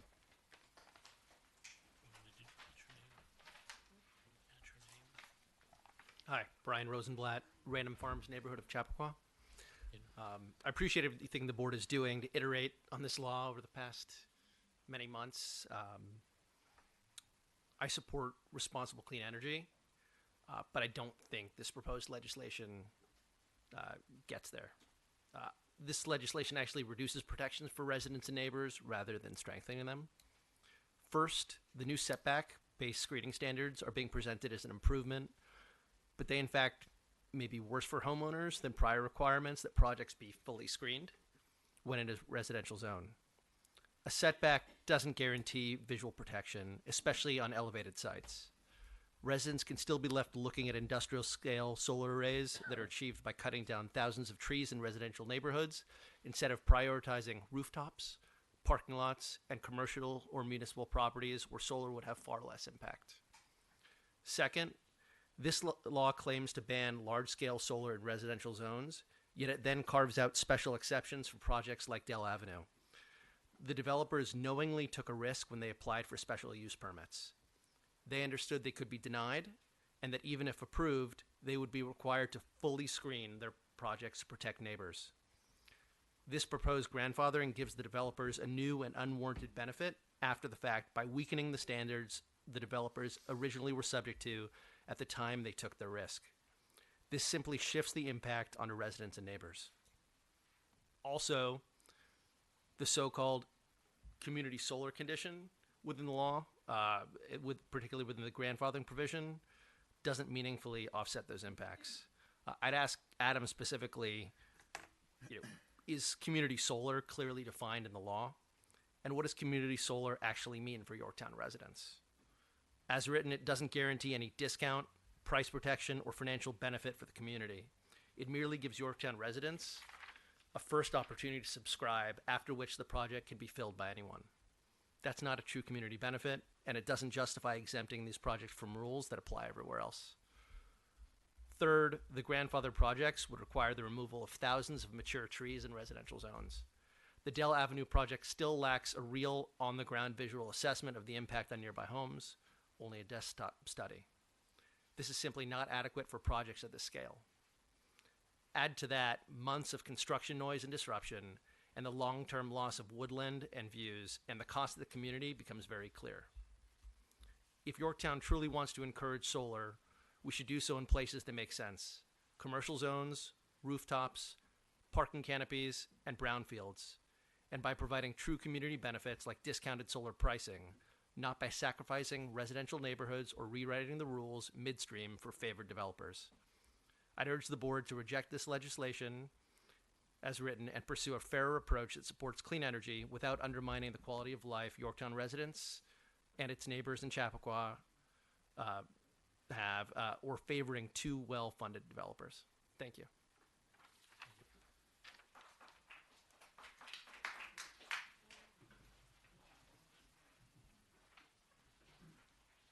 Laura Kaspar, Mohegan Lake for 35 years. I am also strongly against the current draft revisions of the solar power generation, but for more of the reasons that Jan was saying. Basically, I'm strongly against the fact that you have removed all residential property from consideration. If you look at the map, a zoning map of Yorktown, which you're all very familiar with, approximately 90% of the land in Yorktown is zoned residential. which means that you're basically, and much of the the area that is not zoned residential is also already heavily developed. So you're basically saying, even though in the very first part you give all of the platitudes of why solar is important and the benefits that it gives to the community, then you're basically saying, but you can't really do it here, unless you have a rooftop or, a parking lot. And it, again, the permitting should give you the ability to be able to control, and that it's done in appropriate locations and with appropriate screening, and add all of those considerations in, but don't make it so that it's impossible for anyone to request that in residential or in a residentially zoned area. In the original one, it even specified things like agricultural areas, where there's a lot of actually promotion of this in many areas of the country, the idea of having solar mixed with current agriculture, because it allows a constant source of income while still using a small portion of the land, and this still it helps a lot of small farming stay in business because it gives them that steady income in addition, and you've just removed that option from these owners. The other comment is, I'm part of Yorktown 100, and so one of the things I spend a lot of time thinking about is how we're impacting the climate by what we do. And for many people, I just put solar on my house, and I appreciate going through the process here to do that. But many people don't have that ability. And for this community, these kinds of large solar installations would be producing the energy that we need, the energy that is coming at a great cost and often with a lot of pollution from our other suppliers. And everyone keeps mentioning the motto of the town, progress with preservation. And for many people, I think they see preservation as from a historical point of view, as not changing things from the past. When it comes to the climate, preservation has to be a forward-looking view, because if we don't do anything, we are not preserving this community. We're not preserving the climate for the world, because we have to do something now. We have to be forward-thinking if we want our children and grandchildren to not have this. I have been working through Yorktown 100 and many of the people there, and we've been working with the state to try to get climate education introduced into schools, because there is a severe concern amongst young people about what their future is going to be because of the climate change. And we have actually gotten the board and the Board of Regents to add it to their portrait of a graduate, so it will become part of the school system, because they recognize that the climate is very important. The CLCPA Act of the state of New York indicates that this is very important, and this is something I would hope that our town will also recognize as very important and come up with a way that allows it to fit in, to help define where it fits in well and control where it fits, but allow it to fit in when it can. Thank you. Thank you.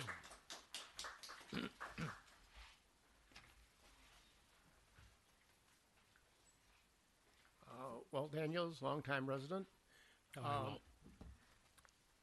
The Open Space Committee has looked at both Colangelo and the Dell Avenue property as open space issues. Dell Avenue is high on our acquisition list for open space as a best use of land in that area, and exempting it from the law forgoes that possible outcome of that property. Colangelo has a big easement of about 5 acres at the elbow of the property, and we've been discussing with them for many years the possibility of a trail from the road down into that property and then down to Hunter Brook. But the new plans show that they've removed those trails. And so there is no access to that 5-acre parcel, except from the riverside, where it's not an attractive thing to go up the hill just for the sake of going up the hill, and not providing access to the people in the field stone area. So I would urge you to remove the exemptions from the law. Thank you. Thank you all. Good evening, Larry Killian. I had raised the point, I think at the last hearing, about the red line version of the law. I followed up with an email to the supervisor that it's still not right. You can start right now on the first page to look. So let's please have the red line version, the current law, and what we are proposing to enact. Solar panels are beautiful. They take the energy from the sun and they turn it into electricity. That's so much better than digging up fossil fuel and transporting it and processing it and trucking it and so forth and so on. They're the future. They're going to be everywhere because they save people money. They're on Ed's roof. And they're needed to save the planet. The argument that you can see them, I just simply don't buy that. What's ugly? What's really ugly are telephone poles, light poles, telephone lines, and so forth that bring electricity to all parts of our town. We can see them. They're incredibly ugly. Are we going to tear them down and go back to candles and smoke signals?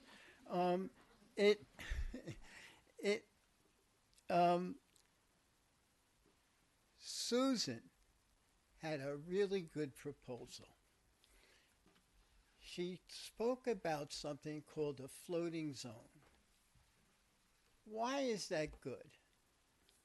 Because you, the town board, not the planning board, you who are elected, you want to make, I think, a case-by-case decision about what's good and what's not good.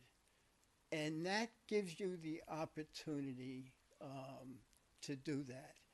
We simply have to think about what's happening to our climate, and each town has to take responsibility to do that. And the way to do that is to take responsibility on a project-by-project basis. In my opinion, it makes absolutely no sense for just saying no without looking at individual projects. Thank you. Thank you, Larry. Thank you, Larry.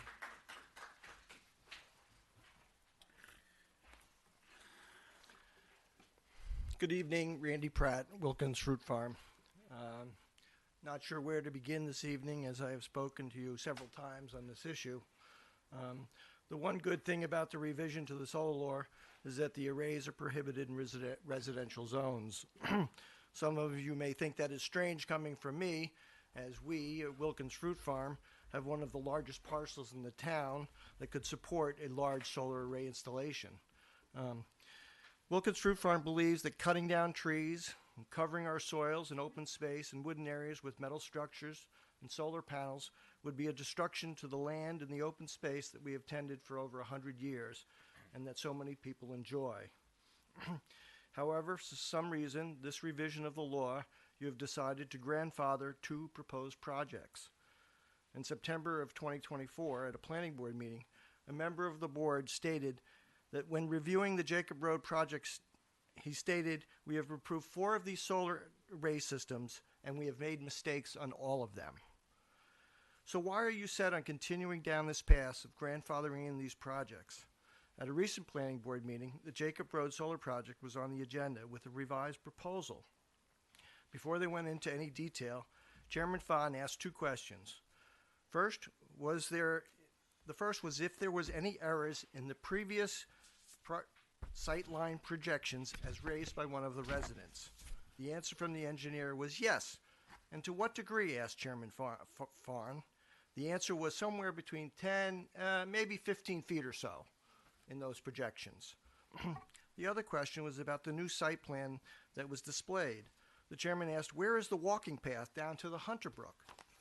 After a little hesitation, their attorney responded that it was being eliminated, at which point Robin from the planning department stated that was a problem, as that path was the recreation component of the 6-lot subdivision that had been approved for that parcel years before. When the town imposed the moratorium on the large-scale ground-mounted solar arrays, it was made clear to these projects, Jacob Road and Dell Avenue, that they may never be approved. The applicants could proceed at their own risk. The town owes nothing to these projects, and to surrender these spaces to the destruction caused by the installation of the solar arrays would be a tremendous loss to the landscape and community. There is no community connection between Jacob Road and the project in Yorktown. The solar company is from Colorado. The engineering firm is from Lakeland, New York. They do not live in our community. The property owner does not live here as well. And when seeking the approval of the 6-lot subdivision, they stated they were building a large family home on Lot 6, but I think that is being replaced now by the solar array. I applaud you for restricting the solar arrays in the residential districts, but you need to follow through on that planning and not grandfathering in these projects for Jacob Road and Dell Avenue. Thank you for your time. Thank you, Randy.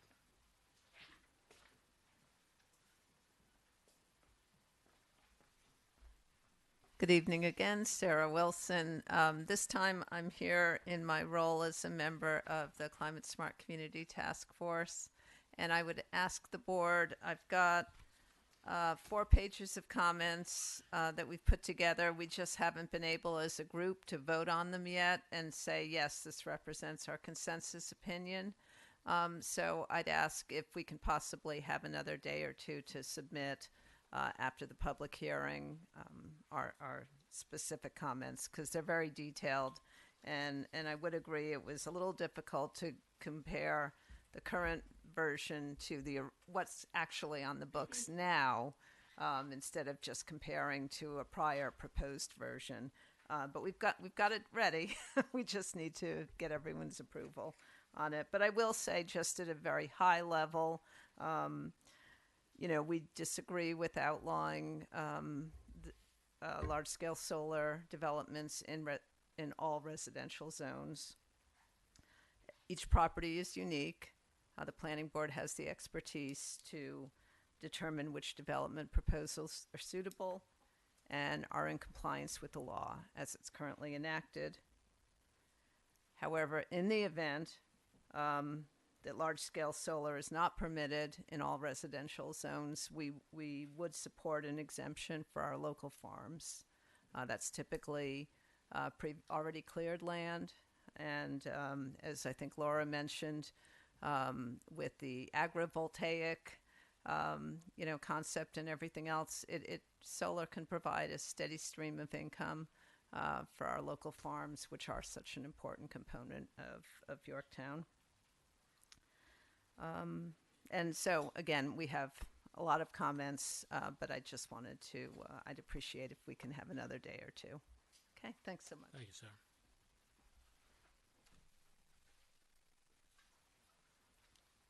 Hi, all. Okay, so I also have these other comments too to share. Okay, so Luciana Howitt, 10 years resident in this beautiful town. I just want to name that as a former town board member, I very much spearheaded the grandfathering in. And for me personally, I find that as I sit and watch other town boards, I find it incredibly unfair when the town decides to switch up whether it's in the solar field or it's in the allotments, and it has nothing to do with what the project is. So it was very sad for me to hear about the trail not being there when I did do some review prior to leaving, but because I did want to keep the authentic, like the why of why this project was there and how it could fit the model, and I thought giving up the part that was for the town was a little disheartening. However, just like the farms need sustainability, people need sustainability too. I believe that they do have rights, and it is their land, and they can make money. And if they spent thousands and millions of dollars in providing what the town's asking for, to switch it up last minute just feels incredibly a disjustice, and that part of grandfathering in is there. However, as much as I want to say renewable energy is essential and industrial energy infrastructure must be done responsibly, there is something called artificial wetlands. And what people forget is that although solars are going to make this world so much better because it's going to move energy from the sun and give back to those who don't have to go into their pocket because it's not going to fossil fuel and all these other things that have been brought up, what we don't talk about is what happens when the grounding wires come undone, what happens when the swell happens, what happens when it creates like a human basin and the water starts to sit on the legs of them, what happens with the inverters and the transformers that go bad. Who's managing all of that? Yes, you have a maintenance, but as we all know, when you start a business or when you bring onto these business, these large scales require someone's attention.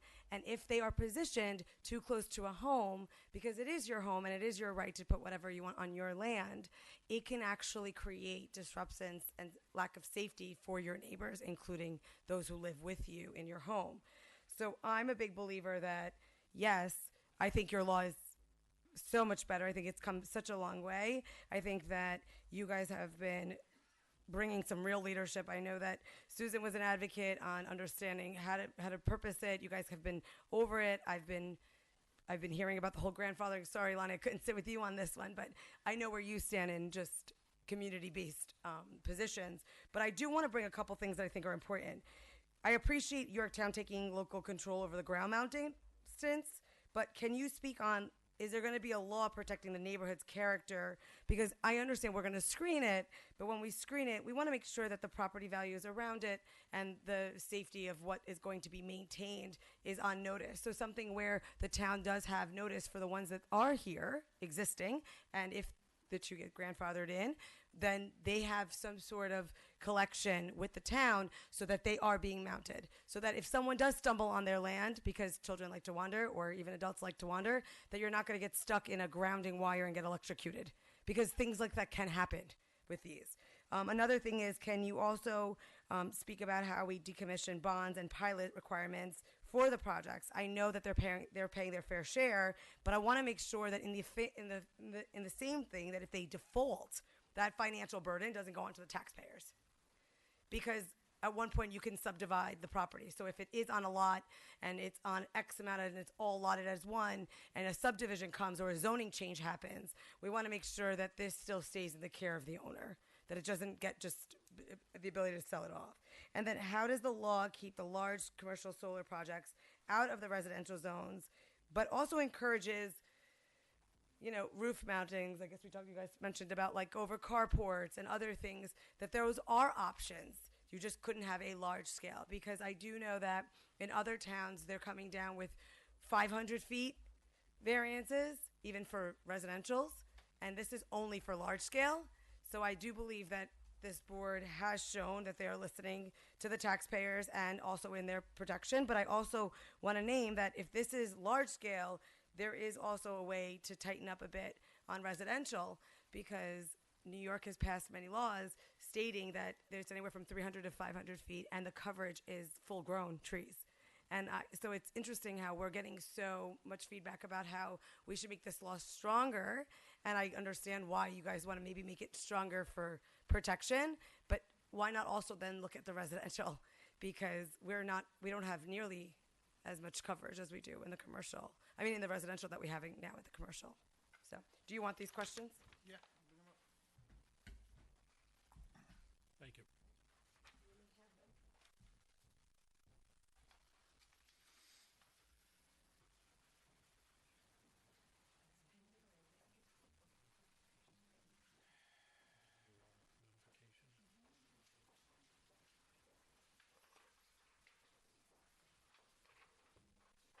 Good evening. Jerry Tortorella of Hockerman, Tortorella, and Weckstein. We're counsel for the owners of the Featherbed property at 1805 Jacobs Road. And you may remember that I had appeared before your board in the past when you were initially thinking of this solar law. When our client conceived of its subdivision almost a decade ago, in fact, more than a decade ago, it had a number of priorities that it was trying to achieve, and one of them was sustainability.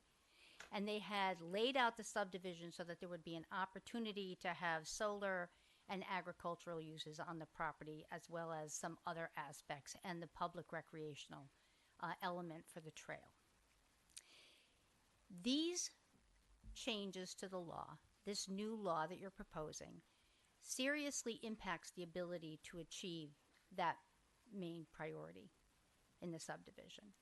Because even though there's discussion before you and you have a provision for grandfathering, the grandfathering only allows an application to go forward. It does not exempt the application from the changes in the law. And I want you to understand that the changes in the law have very, very serious fiscal financial impacts on the ability to develop this property for solar.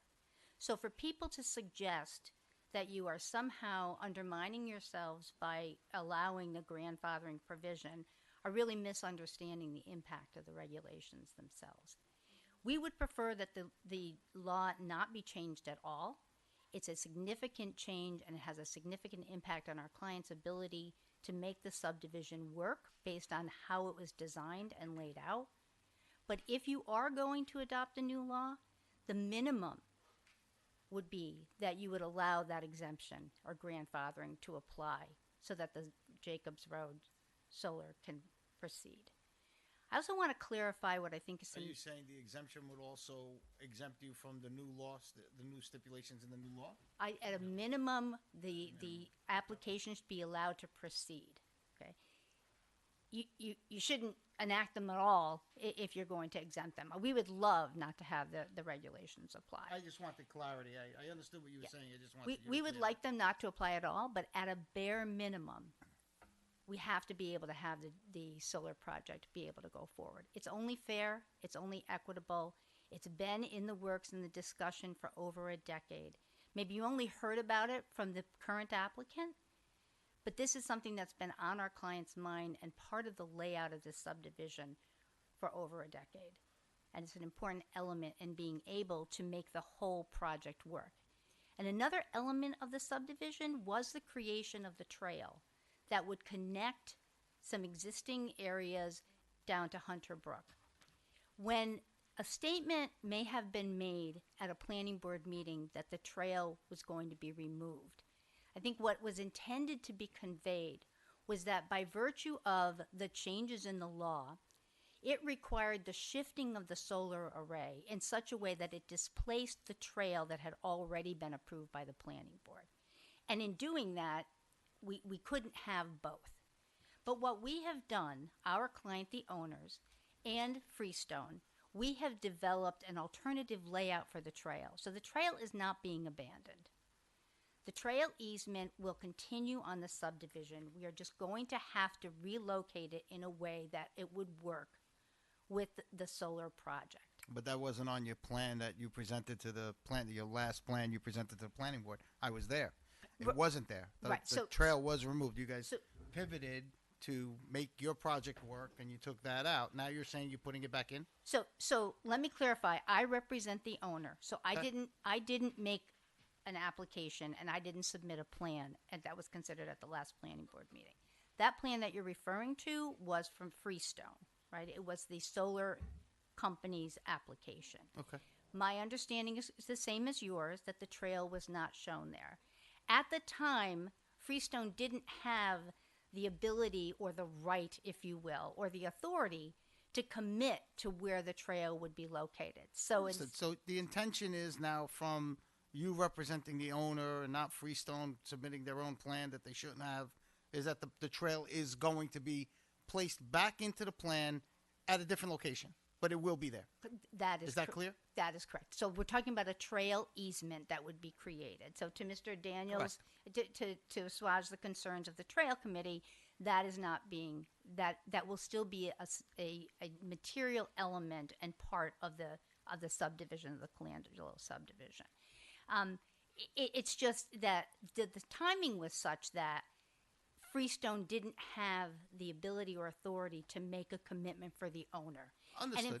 And in fact, I will say to you that it was Freestone's counsel and me who contacted the planning department to raise the issue about the trail and make sure that the planning department understood that we were cognizant of the fact that there was a conflict between the location of the array and the trail, a conflict that we needed to get resolved. One resolution would have been to eliminate the trail altogether, and in lieu of that, pay a recreation fee.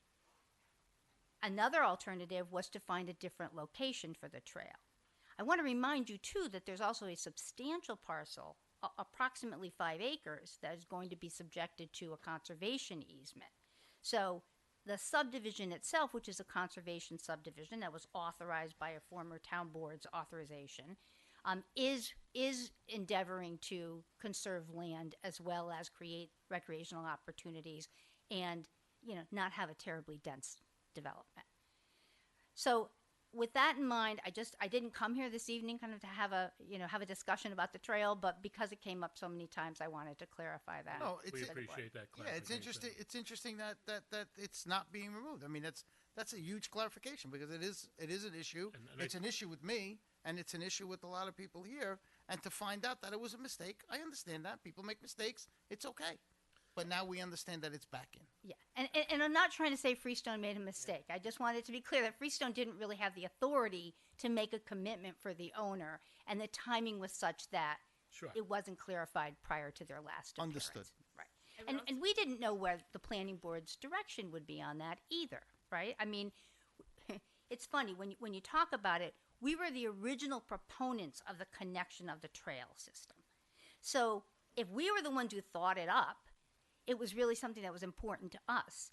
We weren't going to make any judgments about whether or not it was going to be important to the planning board or to the trail commission. I mean, I've also heard that the trail commission could use the money from a recreation fee, which would have been the alternative to establishing the trail. So we just needed the opportunity to have the I conversation. think that Mr. Cooper actually he's been chomping at the bit behind you. Well, I'd like to just question you just to clarify. You made a statement that the solar was part of the original plan, not the formal plan, but back when Featherbed first came in.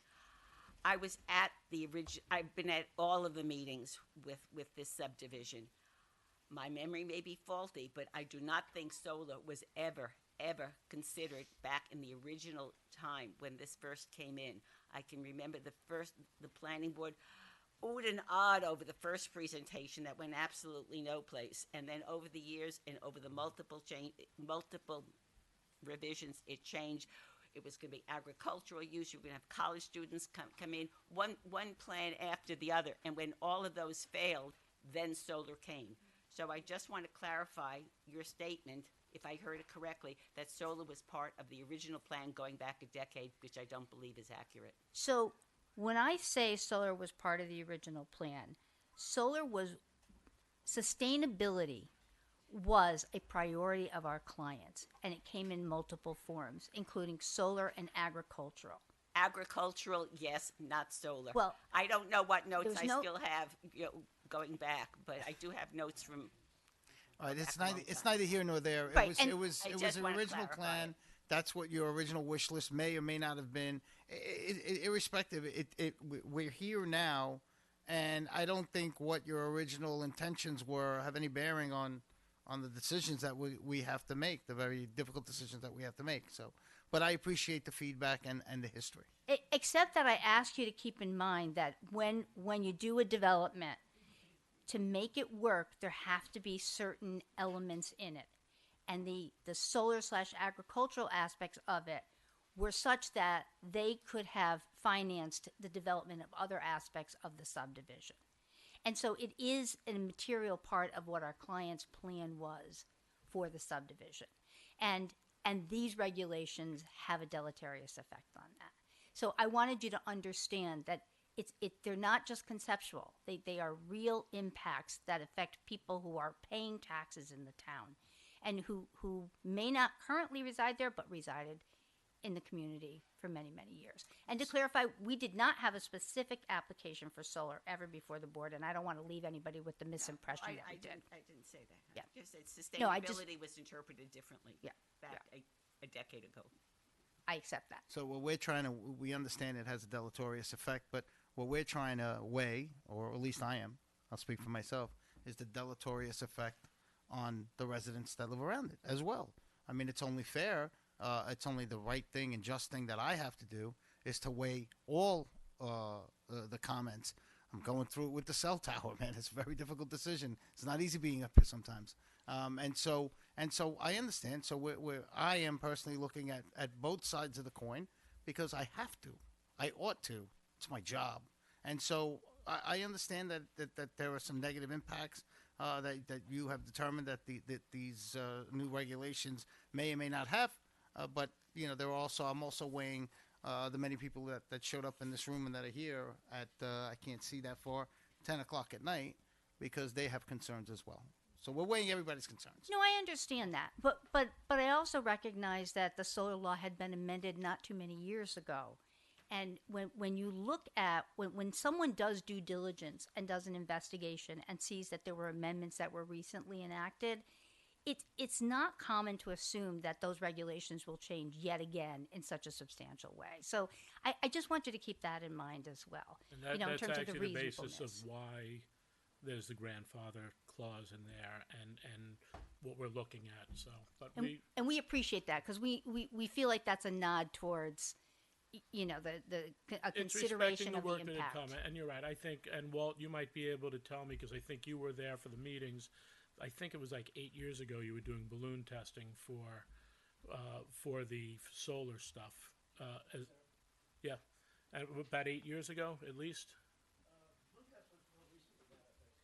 Was it? Because I remember I was the planning board liaison at that time, and we were talking about it. But it has been a while. We understand it. We appreciate it, and it's one of the things that are thrown into the scale as we look at this. But well, thank you very much. Thank you. Good evening. Thank you. I will be quick. And Sure, Councilman, that's a joke. Councilman Esposito, you called me up here. You don't realize how you just did it, but you did. Just for the record. Well, come on. What are you going to do? Stand up? What do you got a joke for me? What? Come No, on. no, Give me not at some. all. David Cooper, partner with the law firm is Aaron and Steinmetz, representing Freestone, the applicant, not the property owner. Two clarifications. One is very quick. There's a new plan that was submitted last week. I don't expect that the board has seen it because it was just submitted. It's probably not uploaded yet to the planning board's files, etc. But that does show the trail in the new location. Jerry explained it to you exactly. We couldn't stand up there before the planning board without the property owner's okay and say, hey, we're going to move the trail. It's understood. Second, it wasn't a mistake. It was a timing issue. Understood. Great. Second, Mr. Pratt got up and indicated something about visual analyses and something that was stated at the last planning board meeting. I think the record needs to be, I wasn't going to stand up and correct it, but since I'm here, I'm going to correct it. What he was referring to were visual analyses that were prepared in 2024. The planning board asked in the interim, and some of you have been at those meetings, is the topography accurate? There are revised visual analyses that are now in the record that were submitted, I think, in November of 2025 with the accurate topography. The quote that Mr. Pratt was just quoting was about the 2024 visual analyses, not the ones that are before the planning board now. Thank you. When were those sent to the planning board? That's been in the record. You've seen those. That's Okay, all right. I'm just trying to. I've seen a million things on this, I know, and I know. other things. So You have. trying to keep it straight in my Thank head. you, David. I think the point that Mr. Pratt was trying to make was that the original submission had incorrect topographical information. In It was- 2024. when he brought it up, it was corrected. Thank you. Not the most recent, right? Hey, Mike. Michael Beeks, Yorktown resident, three things. This might be a good time, and I'll send the town board a link to this, to review John Tagerter's presentation to the board from October 2024. At the town board's request, they had asked him to look at the issues and the science behind solar farms. And he had found this study, and I had found the same study that basically found this ratio that a 1 acre of solar farm being equivalent the CO2 or the carbon dioxide sequestration of 1 acre of solar farm equivalent to the sequestration of 470 acres. And that there was one project that you had with 13 acres of solar farm, and that had the same equivalent to a 10 square miles of forest. So I had originally, before seeing this and before John's presentation, I had said, you should never be cutting down a tree for solar farms, but there's a ratio that is so wide that it makes those things feasible in certain contexts. Second, the best hope we have for limiting climate change and its devastating impact locally and regionally and nationally and worldwide is to act now using the technologies we have available to us today. Then over the lifespan of our solar projects that we have, which is currently 25 years, we can reasonably expect advances in renewable energy generation storage technologies. Even today, most recently, there's been this new solid-state storage technology that's come out that doesn't have thermal runaway and fire risks that current technologies have. Recycling methods, natural resource management will lead to an exponential growing response to the exponential growing problem of climate change, and failing to act is really should not be a choice. And then lastly, I would leave you with that the current proposal really runs counter to the town board's fight for lower electric rates. But there are other ways to act, right? This isn't the Many ways to act. Okay. And we So should- to say that we're not acting because we're not acting on this one particular way is not necessarily accurate, because we are acting. We are looking at putting solar on buildings. We have approved large solar arrays on rooftops for a commercial area, a commercial building. So we are acting. To say we're not is not accurate.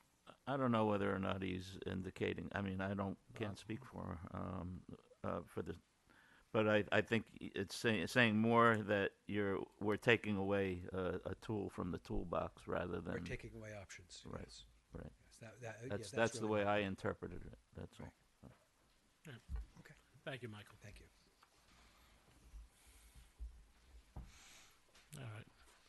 So, look, it's funny because I think our first 4 people, 2 were, you're making an awful mistake taking away solar, and the other 2 people, the first 4 were, you're making an awful mistake allowing solar to go on, which really is the heart of this. There are a lot of things to weigh out, and a lot of things, and are we making a mistake eliminating it? I can't tell you that. I can't look into the future. Are we making a mistake grandfathering? I don't think so, because we've had work, investment, money put into it, and we have some specific regulations that could be put on it. But I'll give an example, and I said this about it when we did the ban on battery energy storage systems, large-scale battery energy storage systems.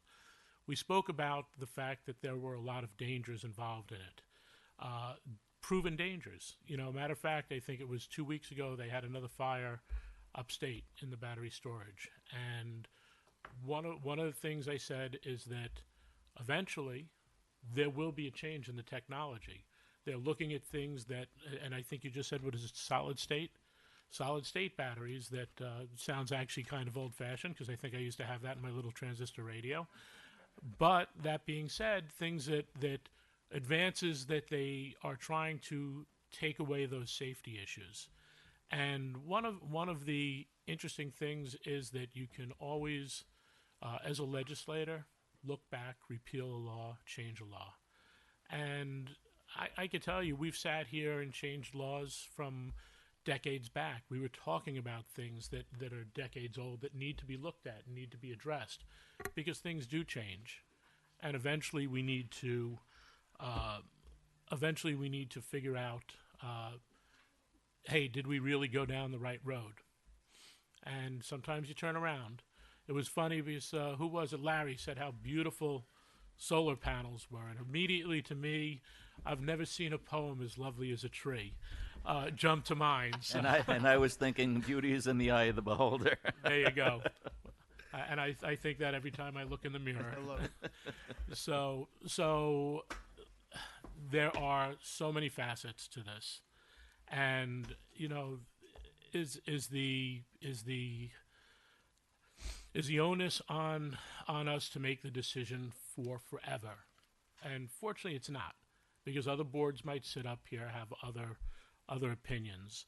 But I think it's important that we weigh all of these out. I know we've been asked for some more time by Climate Smart Community Task Force, and also a memo that has come in from the Planning Board saying they wanted to discuss this at their next meeting as well. Is that correct, John? Still?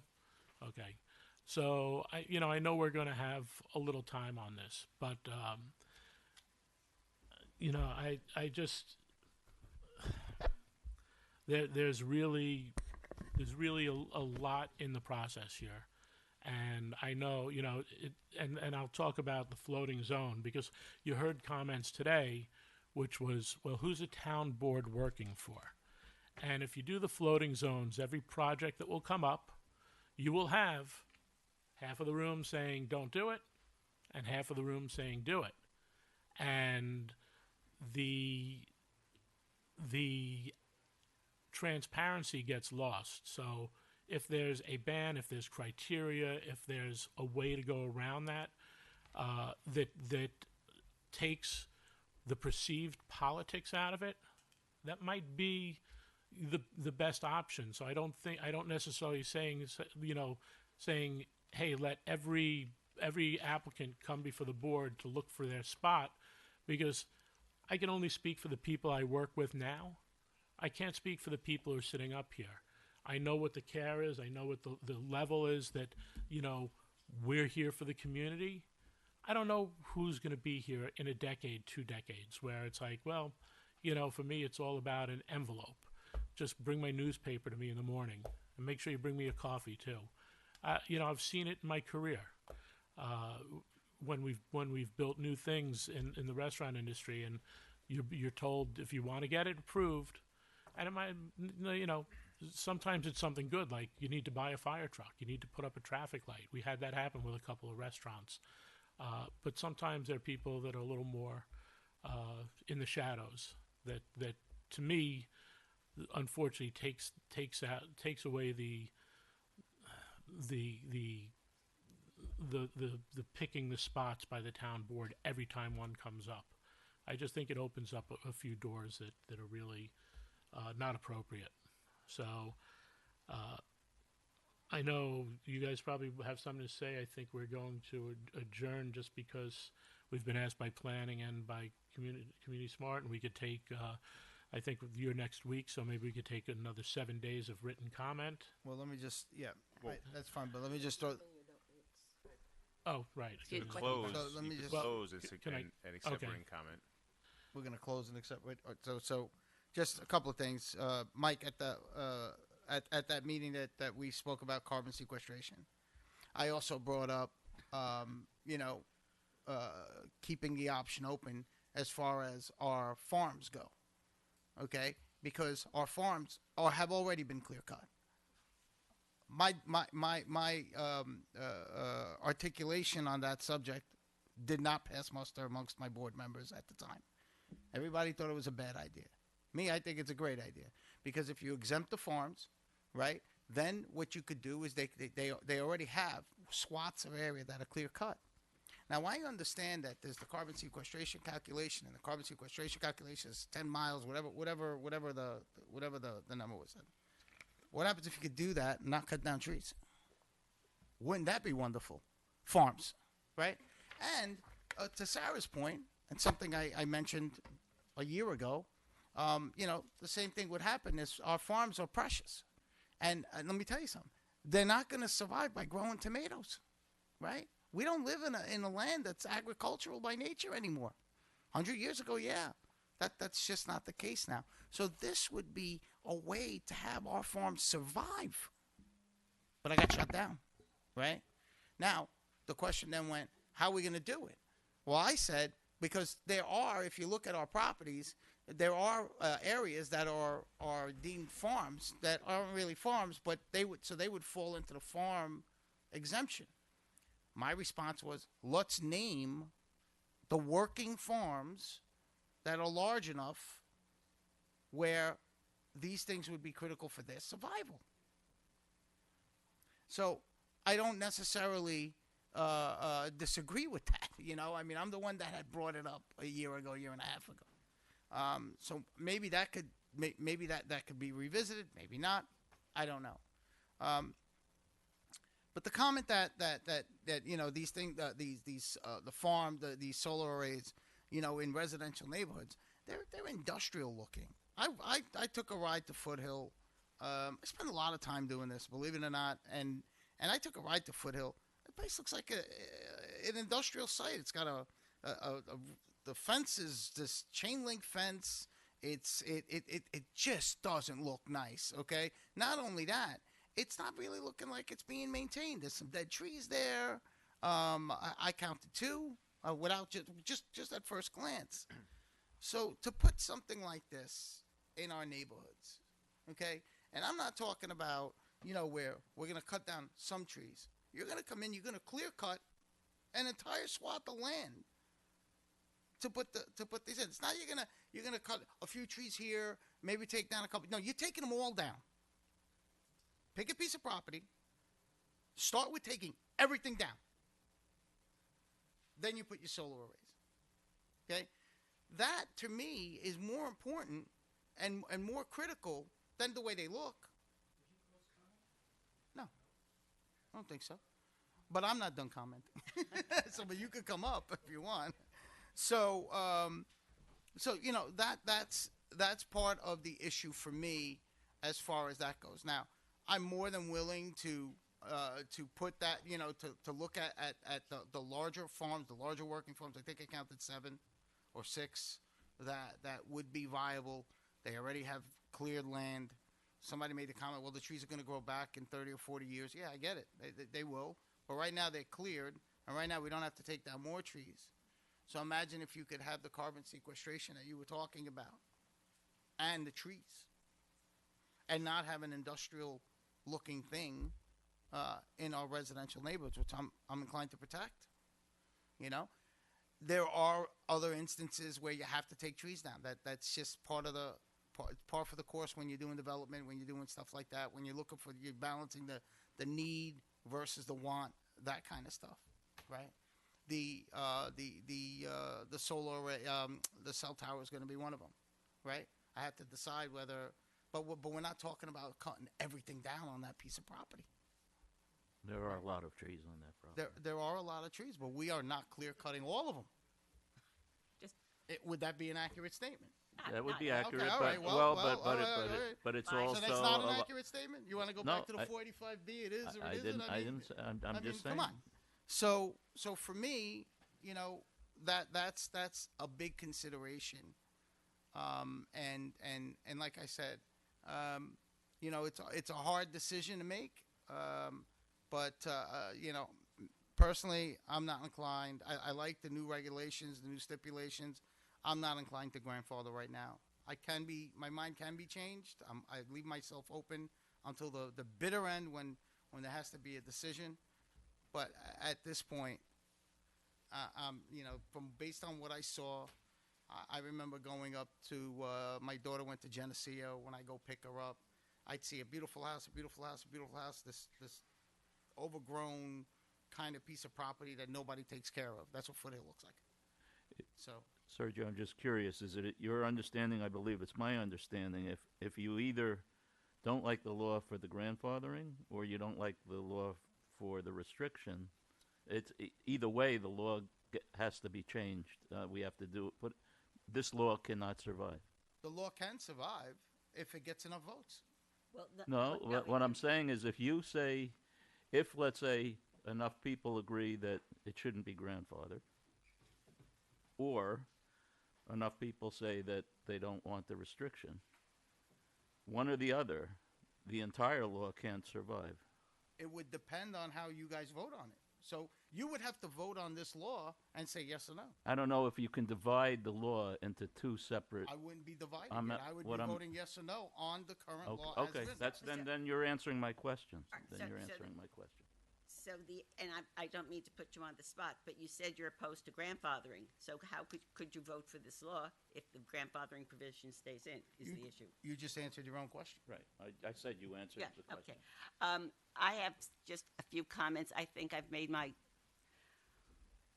thoughts on this law known more than once. I think somebody, I think maybe it was you, Jan, who used the word appropriate. And I think that is the key to this whole issue, appropriate, all right? Putting solar farms where they're appropriate, saying yes or saying no, and that gets back to the floating zone concept, which the supervisor doesn't like. The issue about farms, which was raised many meetings ago, is because Yorktown does not have an agricultural zone. Farms, Wilkins Farm, Wilkins, the Hemlock Hill, I can't think of the name of down on Kitchewan Road. They're residentially zoned. They're 2 acre, 4 acre, whatever. Okay, so we can't just say we exempt agricultural because we don't have an agricultural zone. And then the issue becomes, well, do we only do working farms? Do we list the current working farms? What about somebody who has a large site, okay, has 10, 12, 13, 15 acres, whatever, and decides that they want to have a farm? The Colangelo property, many years ago, wanted to do agricultural. So as of today, they would not be considered a working farm, but what if tomorrow they wanted to become a working farm for whatever their reason? So how do you make that distinction? So Very easily. I think I answered that. No, you First said- I said, please do not scream. Go ahead. There's no need to scream. I'm There's no sorry, need, I get There's passionate. no need to raise voices. We are all very passionate here. Nobody has raised their voice except you. Okay, so I already said that my idea was they were going to be working farms. I think I used that term specifically. Okay, and we would name them. That's it. So the law would carve out working farms that are in the law. If somebody else wants to open up a farm tomorrow, are they in the law? No. Okay, that's it. But we don't have a zone. We don't have an agricultural zone. We have 2 acres. We have residential zones, 2 acres, 4 acres. Okay, how do you deal with that? Whether it's a farm or not is irrelevant. And then, No, if, it is relevant. if you want, we to, are talking about farms. That's what we're talking. No, we're talking, but we do not have an agricultural zone. All right, and this has to be done by zone. A use is allowed in a zone. If you do it, and if you want to preserve, and somebody comes in with one of the farms, and I agree that allowing a farm like Arcadia Farm or the Sundial on Kitchewan and Hemlock, having that additional solar income helped preserve the farm, which is something we want to do. Then when you look at it on a case-by-case basis and you say it's appropriate there, but it's not appropriate at Foothill. All right, Susan, can That's we let our public speak and that's then we the can difference. Yeah, I agree. Yes, BOCES is. All right, I'm gonna, since we're talking about the agricultural properties, I'm gonna highlight this. It wasn't actually, I think Larry was the one who mentioned, it wasn't in the redlined version, even though it is a change from the original law, but it wasn't in anything that I saw other than with a little help from, AI, I was able to cross-reference. But in, what section is this now? A lot of power, by the way. That's which it does. Which I is know. why My we need daughter the yells solar at me. farm. and my please and thank you when I use AI also help. That's a whole other conversation. Anyhow, in section 5, I don't know what subsection it is. Anyway, it says the town values its open space. As such, the town, in guiding the development of solar installations, will prioritize their placement. And here's the crux of this. You strike out first on agricultural or greenfield properties. You're not talking about zoning, you're talking about the type of property. So if you're talking about it's already cleared, you're talking about using, land that has already been cleared, we're sort of undermining what I would think is the goal of this, which is to prioritize based on the appropriate, I'm going to reuse that word, appropriate placement of these properties. This is, the goal of this is, it's, I guess I think back to, when all you have is a hammer, everything looks like a nail. This is not really crafting a law that gets to the heart of the problem, which is to allow property owners, if it is appropriately managed, it's a good project, using the planning board. I think that this is poorly written. It's contradictory in different places in terms of its goals, and right here we're striking out agricultural greenfield, and then on commercial properties over roofs and parking lot. We had in the current law a clear delineation of how we prioritize this, and we're striking it out. So again, I feel like we're undermining ourselves. So that's my point. Thank you. Thank you. Michael Beeks again. Talking about the clear cutting in residential areas, that's a fairly broad statement. When I look at Underhill Farms, what is that, 13 point something acres, and that was all clear cut. But again, how many of the trees were native or non-native in that area? What percentage was it? I don't remember offhand. John might remember. Okay. I thought it was like 70% or something It like was a that. considerable amount. Yeah, it was more than half. We have a lot of invasive species in town. Which I Yeah, don't think- and so the whole point of leaving the option of the planning board and the town deciding on a residential area based upon screening, and based upon the issues of deforestation, you have to look at, invasive species, just like you had done with the Underhill Farms. That was just the point I wanted to Thank you. Except when I did some reading about the how they calculate the carbon sequestration, okay, it's a very generic calculation, and it doesn't take into account Oh, the it does. species. It does. Well, not this. So the study that I think I found the exact same study that John did, because the numbers matched up exactly, and it was done in the Northeast, not in any other part of the country, and it included the loss, the damage from the deforestation that was done, and still you had that incredible ratio of 1 acre to 470 acres. Yeah, that's not the one I was talking about. There's the other figure that's commonly used at the planning board, okay, is a generic number that has no relevance to the specific trees here in Yorktown. And a tree is a tree, and when you figure carbon sequestration, I don't know if they make a distinction between an invasive and a non-invasive tree. That's all I'm saying. Yeah, well, And that's only one factor, Yeah. and it's only one factor of the value of trees. When you're talking about cutting down 500, 1,000 trees on a site, it's not just carbon sequestration. There's a multitude of other functions that trees and woodlands. I didn't see the same value, for example, in Underhill Farms, the value of a non-native tree to a native tree. They made a very distinct difference between the value of those two. Yeah, and they kept some invasive trees along 118 because they wanted to keep it For the screening. Yeah, that makes sense. Thank you, Michael. Elizabeth, I saw you moved before. Did you get a chance to say anything? I know you. Since you asked, I'm just a glutton. I'm sure this was not the intention, but I was going to address it privately, but since it was brought up publicly, I will address it. Sergio, I didn't think Susan was yelling, and I have seen a couple times people treat Susan really disrespectfully, and as a woman, it's just very uncomfortable to watch. Additionally, I'm sure you didn't do this intentionally. I'm sure you were, just being animated in your speaking, but I actually thought you raised your voice. We can go back to the tape. Yeah, but and we will, and I'm sure, you sleep. But anyway, it's just, I doubt I'm the only person watching this that has the same feeling. It's sometimes very uncomfortable the way Susan is treated. Okay, the only thing I was going to say is that the reason why I said that is because in the middle of my sentence she screamed no like that. Okay, so I'm sorry if you think that's not a woman thing or a man thing. We are colleagues, and Susan and I get along very well, and we discussed very many things together. Yeah, that's not really my point at all, but yeah. Okay. Anyway, Sergio, I thought you and Luciana actually made some good points. I just find it very ironic that you're making them here against these solar farms, and they're the same arguments we're making against the cell tower. Thank you. I don't believe they are. I think they're different. Okay, cool.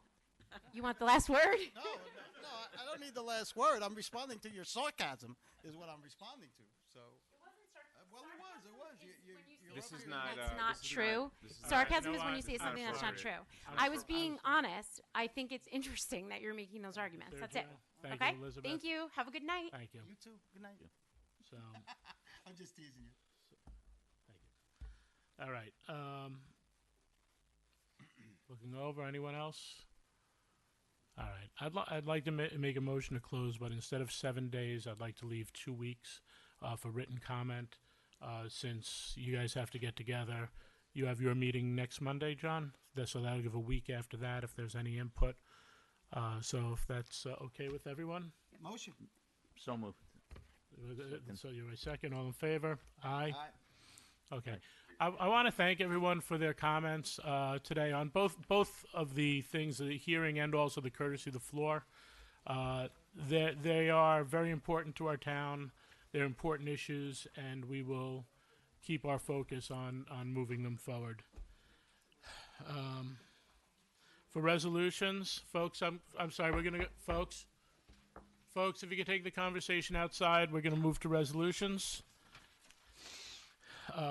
Proposed local law to sorry, that's wrong. Albert A. Cappellini Community and Cultural Center extend contract with Marshall Alarm System for alarm monitoring services for the town facilities through February 28th of 2027. Authorize use of Nutrition Center by the Yorktown Youth Soccer Club at the Albert A. Cappellini Community and Cultural Center and waive the rental and overtime fees of $950. I am going to, for this one, authorize comptroller to pay Richard Falcone the cash value of unused time as of date of resignation as enumerated below. Authorize the comptroller to process the following budget transfer for the highway department for Dave's favorite thing, which is salt. I figured that's what it was, yeah.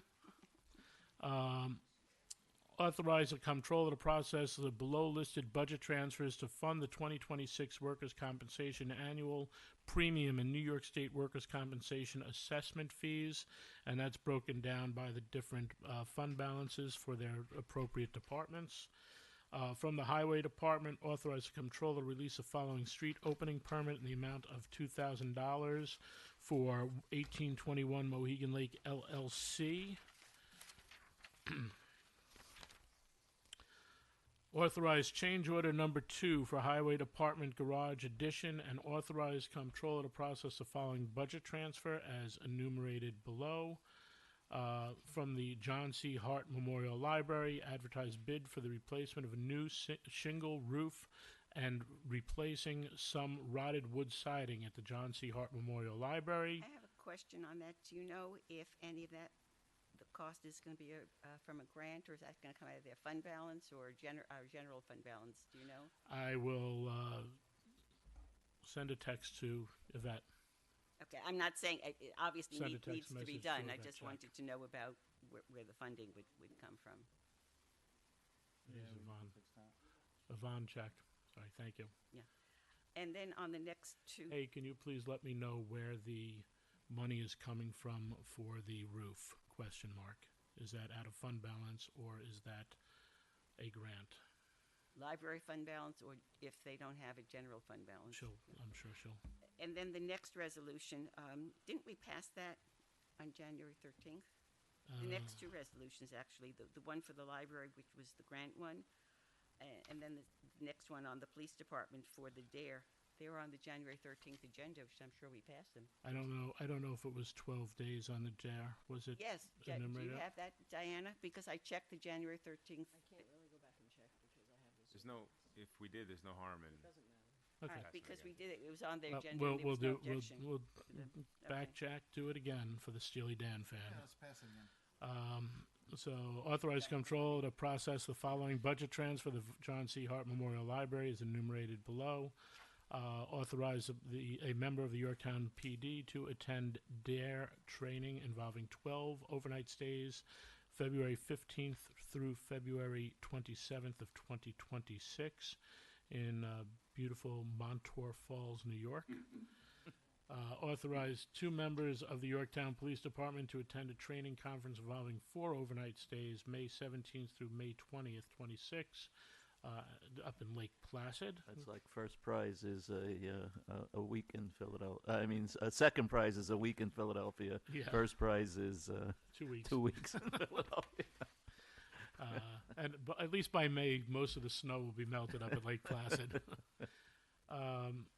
From the Office of the Town Clerk, renew CRP Sanitation Inc. garbage license for their commercial garbage for 2026. From Parks and Recreation, authorize the supervisor and the superintendent of Parks and Recreation jointly or separately to prepare, execute, and submit an application to the Hudson River Valley Greenway Trail Grant Program. Authorize the town clerk to advertise a bid for transportation services for camp buses. Authorize the Parks Department to reject and rebid the 2026 pool pumps and motor rebuilt for Junior Lake bid, as there were not enough, insufficient number of responsive bids. Why don't you skip the next Yep. one? I was going to skip it when I got to it, Susan. Since, from Section 8 Housing Office, authorize the supervisor to renew an agreement with CVR Associates for the Housing Quality Standards Inspections for Section 8 Housing Choice Voucher Program. May I have a motion on those? Motion. Second. All in favor? Aye. Aye. All right, and we'll go back from the town supervisor's office. Authorize supervisor to sign an agreement with Douglas Fishman to review the Homeland Tower proposal and present the town with his analysis at the February 3rd public hearing. Susan? Yes, I have some concerns about this. One, I want to see something in writing as to what the exact scope of the study will be. This doesn't lay it out in this resolution. It only talks about the health benefits. The town board did have a chance to discuss this with a phone conversation with Mr. Fishman, and there are a lot of questions about that we want him to study. He said his fee was based on an hourly basis, but we have no idea. He wasn't able to give us an estimate of how many hours it was going to take him to answer the questions that we asked. And so I would like a more definitive list. It may not be available for the February 3rd hearing, but we've waited so long on this. We can wait a little longer. Let's do it right.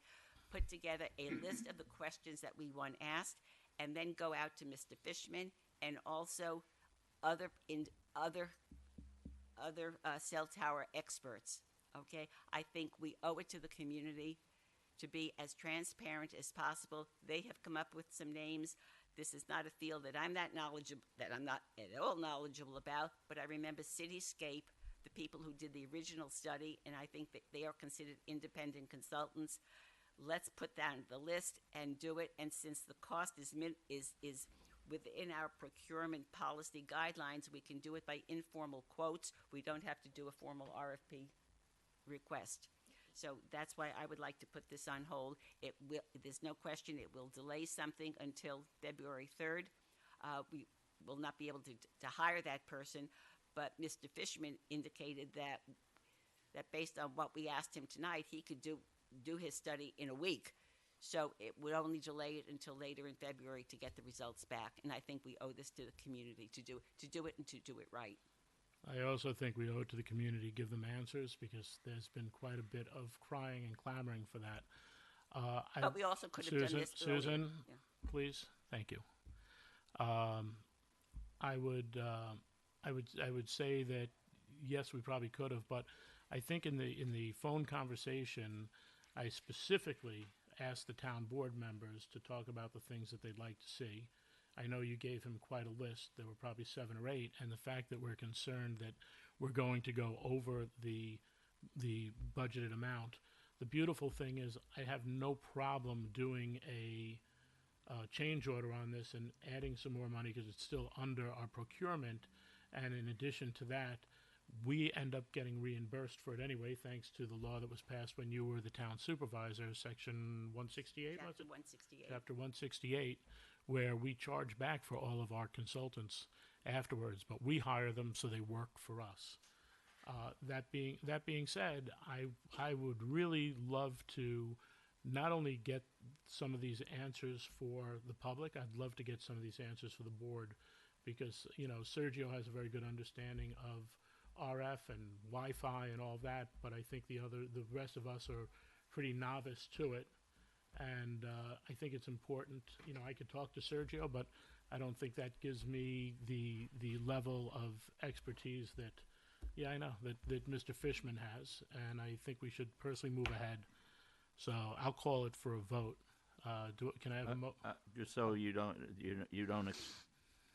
call for a vote, but I wanted to indicate that I thought, based upon some of the public comments we heard today, I would like the additional thought of at least reaching out to see if we could find Lonnie, in all the letters we've gotten, there's only been one other person named who's a professor from a university, and while he has done studies, has not done the expertise of being out in the field like this. If I may, yes, absolutely. The additional part of that is similar to the concern that the other side had about Mr. Fishman. The stuff that I read about Mr. Chamberlain is that he's more like an expert witness who comes in to fight something. And that's not what we're looking for. No. I'm looking for answers. We're looking for an independent. I agree with you. However, if in fact, though, that what some of what the public said is accurate, if Mr. Fishman has always voted in the same or found in the same manner on every application, I'm okay. that's And the I know same that concern. I forwarded you, and Adam forwarded. Adam forwarded the case studies that he and I looked at, and it was not, there was pushback, but I think part of the issue is that there are some things that we are not allowed to regulate on based on the FCC and what their demands are. Except, again, Go on. No, but as we indicated, I know you've asked Adam, and I appreciate it, to look into that case, that one particular case, which may change that whole aspect. I don't think there's a change in the law that we cannot alter it as of now. They might be looking into it. They may be saying we want more. And once again, it's something, like I said about the battery storage, we could always revisit as a law, because I know there are other sites where we have horrible cell service. Southern Yorktown by the Taconic jumps to mind like that. And, so I'm sure that there will be people looking at those. And we may have to revisit this a few times on this board. But once again, I would like some answers from someone who's a professional, especially those equipment things, because I want to know what's out there. I want to know what we can, if there is equipment that can actually be lower, be out there. And that seems to be some of the things that, Mr. Fishman has pushed back on, where there were towers. They're like, this is way too high. You don't need this. It should be lower. It should be less obtrusive. And I think that's important. Look, I'm sorry, go ahead. No, I was going to say, what about Cityscape? The people who did the survey several years ago, and they were the ones that gave us the options of the smaller towers. I would like to hear from them, and they are again an independent. And I could try to bring them in for the meeting just to look at Adam. If we could reach out to them to see if they'll come in just for to talk about their. Yeah, but my understanding is that they've said that there's a significant gap and a need. Yeah, that's what they said. We're not questioning, but I had one of the questions. The people questioned the type of towers that they were using. So once again, I don't think that was back in, but that came in 2018, Lonnie. So they probably took 3 years on that at least, because it was all the Westchester. So look, so go ahead, Pat. Yeah, I was just going to say, Ed, this on the resolution it says not to exceed $3,000. I think we get on with a vote with it. I don't think Mr. Fishman is going to jeopardize his reputation and just rubber stamp stuff. Well, He'd be out of business. So look, here's my thought on it, right? Yeah, it was a very nice, calm, cordial conversation with a back and forth on disagreements. I appreciate that, but you know, we are going to be charging them the applicant back for the $3,000 or whatever it may be, up to $3,000, right? That's what he said in our meeting when we spoke to Mr. Fishman. He said if it's less, it's less, right? All right. So that being said, let's just say it's $3,000. Let's get him in here. Let's get his expert opinion. And if we feel that we need another opinion from another expert, you can never have too many experts. And if the town isn't footing the bill anyway, right?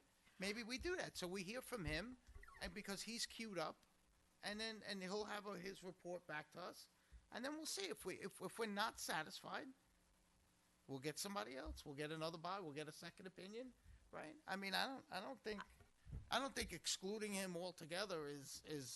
You know, I understand there's some rumors and this and that, but I haven't seen any proof of any. It's of not it even anyway. rumor; it's speculation. But I still haven't seen in writing a scope of what he's going to be studying and looking at. Okay, and that's what I want to see. Well, you were there for the verbal. If we Well, it was just verbal, if and it you- was back I and will forth, and send- I'd like to Let see him it in finish, writing. please, Susan, let him finish. I will not send it to him until we get the full board approval.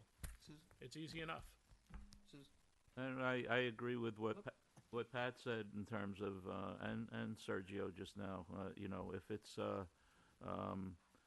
capped at a maximum of you know, not to exceed the 3,000, I guess I could go along with that. And as Patrick said, if you're gonna put your reputation on the line, and it's something that unfortunately I've seen a lot of our professionals accused of that come through here, you're not gonna put you know, maybe if it's a big score, I don't know. I just don't see my reputation's worth a hell of a lot more than a few $1,000s.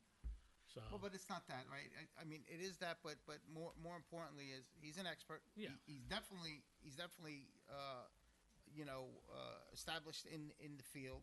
We're looking at the health risks. That's what he's charged with. We also talked to him. He's going to be looking at other things about the small cell towers, the DA stuff. What? Maybe I say here's this. I'm sorry. No, you go ahead. Sorry, I didn't. You want to speak? No, finish, and then I'll. Like I said, you can never get too many opinions. We're not paying for it anyway.